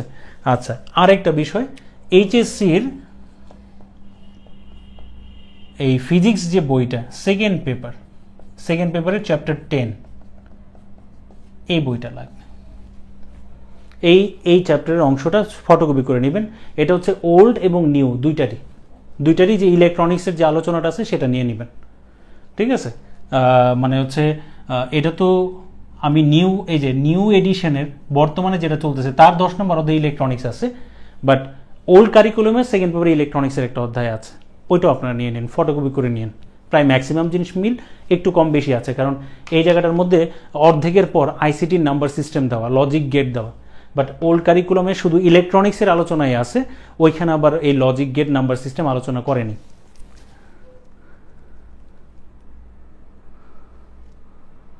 হ্যাঁ, ফুটপাথের লাইব্রেরিতে আসলেই বই আছে। আচ্ছা, আরেকটা বিষয় এখানে একটু বলে দিই, সেটা হচ্ছে এইচএসসির যে কেমিস্ট্রি যে বইটা, বর্তমানের কথাই বলছি, বর্তমানের যে বইটা, এটা ফার্স্ট পেপারের 5 নম্বর অধ্যায়, সেকেন্ড পেপারের 1 আর 5 নম্বর অধ্যায়, এই চ্যাপ্টারের ফটোকপি লাগবে আপনার। এখানে কিছু টপিক আছে যে টপিকগুলো থেকে আমরা রিসেন্ট টাইমে প্রশ্ন হতে দেখেছি, এবং কিছু বিস্তারিত ধারণা সেখানে পাওয়া যাবে। ঠিক আছে, এটা আপনার কিন্তু লাগবে। বই পুরোটা কেনার দরকার নাই, শুধু এই চ্যাপ্টারটা ফটোকপি নিয়ে নিলেই হবে, বা পিডিএফ থেকে আপনি ফটোকপি করে নিলেন, মানে প্রিন্ট আউট যে সরাসরি ফটোকপিতে দেওয়া যায়, টাকা কম লাগবে, 1 টাকা, বা এপিট ওপিট করলে 2 টাকা করে লাগে, আপনি করে নিলে হয়তো এখানে 50-60 টাকা খরচ হবে আর কি একটু। আচ্ছা, এই তো গেল এই বিষয়টা আর কি। হ্যাঁ, আর কেমিস্ট্রি বইটা ওইভাবে সরাসরি লাগবে না, বায়োলজি বইটা লাগবে। বায়োলজি বইয়ের বায়োটেকনোলজি, যে জীব প্রযুক্তি যে চ্যাপ্টারটা, ঠিক আছে, একটা চ্যাপ্টারের ওই বিষয়টা সরাসরি আমরা নিয়ে নিব। বাট বই থাকলে আসলে ভালো, তবে মূলত একদম সরাসরি ওই চ্যাপ্টারটা আমাদের একটু দরকার। আচ্ছা, এখন আরেকটা বিষয় আমি আপনাদেরকে বলি, ঠিক আছে, সেটা হচ্ছে যে এই জিনিসগুলো তো গেল, এবার হচ্ছে কম্পিউটারের বিষয়টা, টেক্সট বইয়ের জন্য কম্পিউটারের বিষয়টা। আপনার ওল্ড কারিকুলামে লাস্ট এডিশন 2010 কম্পিউটার শিক্ষা নামে একটা বই ছিল, কম্পিউটার শিক্ষা নামে এই যে বইটা, এটা আমাদের লাগবে। আর ঠিক 2008-এর দিকে এইচএসসির ইন্টারমিডিয়েটের যে আপনার এই কম্পিউটার শিক্ষা প্রথম ও দ্বিতীয় পত্র, মুজিবুর রহমান স্যারের এটা আপনারা নিয়ে নিন, তাহলে আমাদের জন্য ভালো হবে। আর এই যে প্রথম ও দ্বিতীয় পত্রটাকে একটু মানে বর্ধিত, সংশোধিত, পরিমার্জিত করে আপনার পরবর্তীতে মুজিবুর রহমান স্যার আইসিটি বইটা নিয়ে আসছেন, বর্তমানের যে আইসিটি বইটা, এটার প্রথম 3টা চ্যাপ্টার ভালোভাবে লাগবে, এটা বোঝার জন্য, জানার জন্য। বায়োলজি এসএসসি, এইচএসসি দরকার নেই, এসএসসিতে যতটুকু আছে ওইটুকুই আমাদের লাগবে। 2-1টা জিনিস এক্সট্রা সেটা আমি নিজে পড়াই দেবো আপনাদেরকে। তো এই যে টেক্সট বইগুলো আমাদের থাকলে আমাদের জন্য ভালো। আর কেউ যদি ইংলিশ ভার্সনের বই পড়ে অভ্যস্ত থাকেন, বা আপনি ইংরেজিতে উত্তর করতে চান, তাহলে এগুলোর ইংলিশ ভার্সন নিয়ে নেবেন, আপনার জন্য সুবিধা হবে, পড়া নোট গোছাতে সুবিধা হবে। ঠিক আছে, এই বিষয়টা মাথায় রেখে তারপর করতে পারেন।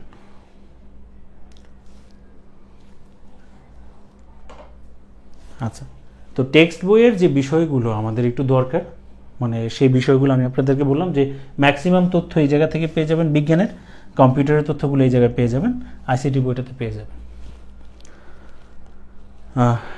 তো অনেক কথা বললাম আর কি, ঠিক আছে, অনেক কথা বলেছি। আপনারা আসলে কতটুকু বুঝেছেন বা জানি না, আপনাদের মতামতটা একটু শেয়ার করবেন, যে আর কোনো ধরনের প্রশ্ন থাকলে সেই বিষয়গুলো আমাকে বলেন। আরও বিষয়গুলো তো বিস্তারিত যখন ভিতরের দিকে যাব তখন আলোচনা অবশ্যই করব। আমাকে একটু জানাবেন যে আসলে আপনারা বুঝতে পেরেছেন কিনা, বা ক্লিয়ার হতে পেরেছেন কিনা আসলে actually.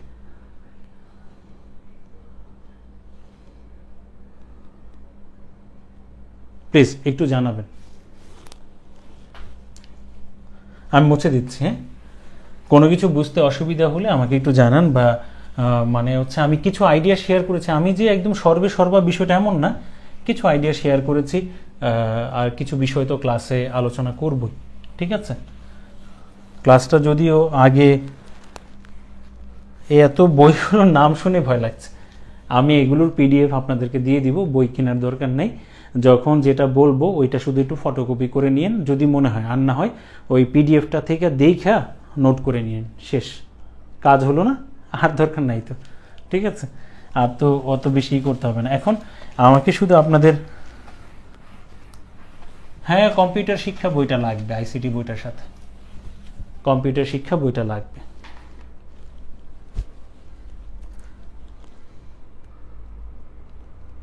Mohammad Ferdous, everything is clear, thank you. আচ্ছা, বাকিদের বিষয়টা আপনারা যারা আছেন, হয়তো অনেকে নেই, আমি আসলে এখানে শো করছে না কতজন আছেন বা কে কে আছেন। না, ক্লাসগুলো এখানে হবে না আসলে, প্রথম দুইটা তিনটা ক্লাস এই পেজ থেকে একটু করছি আর কি, ঠিক আছে? বাকি সব ক্লাস প্রাইভেট গ্রুপে হবে।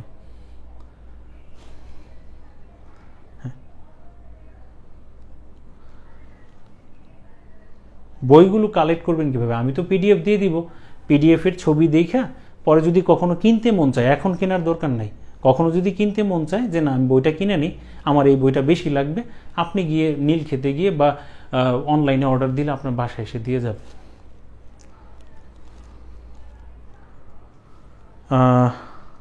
60 জন আছে, আচ্ছা ঠিক আছে, থ্যাংক ইউ ভাই। কম্পিউটার অ্যান্ড কেমিস্ট্রি বুকের পিডিএফটা কাইন্ডলি শেয়ার করলে ভালো হতো, বাকিগুলো করা হয়েছে। আচ্ছা, আমার কাছে যেগুলো আছে আমি সেগুলো আপনাদেরকে দিয়ে দিব, ঠিক আছে? এটা নিয়ে আপনারা টেনশন করেন না, বলেছেন এটা আমি মাথায় রাখলাম। অবশ্যই আপনারা বলবেন যে কোনো কিছু লাগলে। আজকের ক্লাসটা নোট করার পদ্ধতিটা ভালো লেগেছে, কখনো ভাবিনি এভাবে নোট করতে হবে, অন্য সাবজেক্টে এভাবে নোট করব। আচ্ছা, কেমন লেগেছে বা বুঝেছেন কিনা বা কোনো জায়গায় এখনো ডাউট আছে কিনা প্লিজ আমাকে একটু বলেন।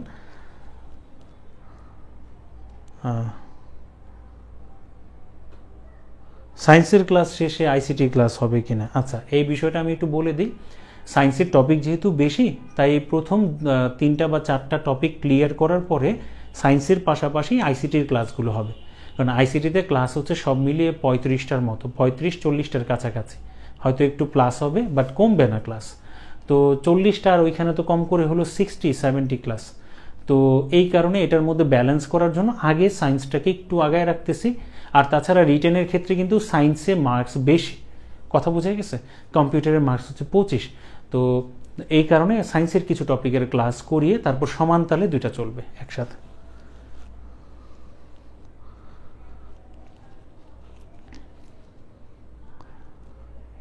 হ্যাঁ, আপনারা একটু জানাবেন যে আসলে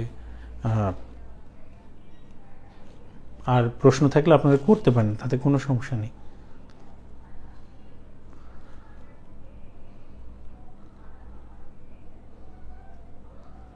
ভুল করে দিয়ে দিয়েছেন, সমস্যা নেই, আমি তো ওই বইয়ের পিডিএফ দিব আপনাদের, হ্যাঁ, এটা নিয়ে টেনশন করবেন না। জি, আপনাদের আর কোনো কিছু জানার থাকলে বা এই থাকলে আমাকে একটু করতে পারেন। ক্লাস টাইম এটা তো আমি ভর্তি করানোর সময় যদিও বলে দিয়েছি, রুটিনে উল্লেখ করা আছে কোন দিন কখন ক্লাস হবে, কয়টা বাজে ক্লাস হবে। 10টা বাজে, হ্যাঁ 10টা বাজে ক্লাস হবে, ক্লাস টাইম। আচ্ছা, আর কোনো প্রশ্ন থাকলে বা আপনারা বুঝতে পেরেছেন কিনা বা কেমন লাগলো এই বিষয়টা আমাকে একটু ক্লিয়ার করবেন।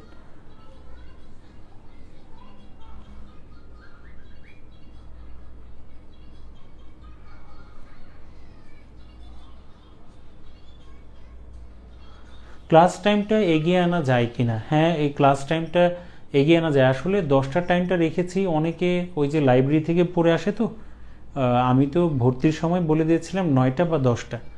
তো এখন হচ্ছে যে অনেকে লাইব্রেরি থেকে পড়ে আসে মোটামুটি 8টা বাজে যদি ক্লোজ হয়ে যায়, বা কোচিংয়ের লাইব্রেরিতে যদি পরে 9টা বাজে ক্লোজ হয়ে যায়, বাসায় আসতে আসতে 9:30 খাওয়া দাওয়া করে 10টার মধ্যে ক্লাসটা করে ঘুমিয়ে যেতে পারে। তো এর জন্য অনেকে আমাকে সাজেস্ট করেছিল যে 10টার টাইমটা রাখার জন্য, কেউ কেউ আবার বলেছে 9টার কথাও। তো ম্যাক্সিমাম যেটা বলেছিল আমি ওইটা আপাতত রেখেছি, ঠিক আছে? বিশেষ বিবেচনায় বিষয়টা ভিন্ন হবে। আচ্ছা,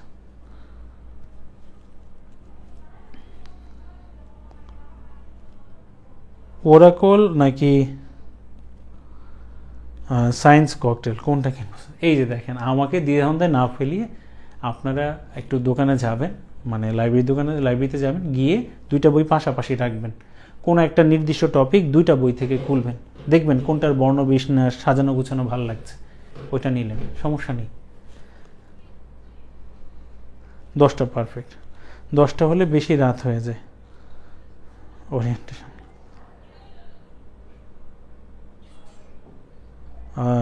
থ্যাংকস স্যার, ঠিক আছে। আচ্ছা, জি বুঝতে পেরেছি। হ্যাঁ, 10টা হলে রাত হয়ে যায় এটা ঠিক আছে, কিন্তু আসলে ওই যে লাইব্রেরির কথাটা তাদের জন্য আগে হলে ভালো হতো। 10টা হলে শেষ হতে বেশি রাত হয়ে যায়। হ্যাঁ, আসলে ক্লাস টাইম তো 1 ঘন্টা 15 মিনিট, তো ওই রকম টাইমেই থাকবে আর কি, মানে এর বেশি আসলে খুব বেশি সময় হবে না। হ্যাঁ, এটা একটু ঠিক কথাটা যে ভোরে যারা ওঠে তাদের জন্য কষ্ট, এটা ঠিক, অস্বীকার করছি না। ক্লাস টাইমটা কিন্তু আমি আগেই উল্লেখ করে দিয়েছিলাম, 9টা বা 10টা, এটা বিশেষ বিবেচনায় থাকবে। হ্যাঁ, আচ্ছা ঠিক আছে, তাহলে সবাই যদি বুঝতে পারেন তাহলে আজকের মতো তাহলে বিদায় নিচ্ছি নাকি, কি বলেন?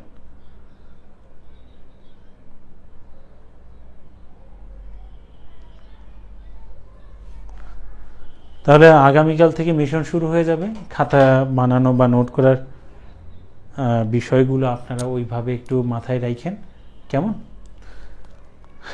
ঠিক আছে, তাহলে আজকের মতো তাহলে বিদায় নেই।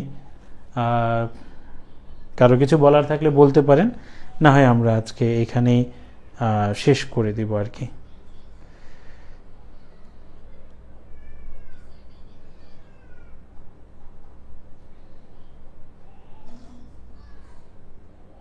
ওকে স্যার,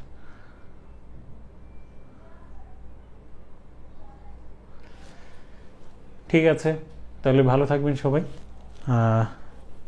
আল্লাহ হাফেজ, আসসালামু আলাইকুম।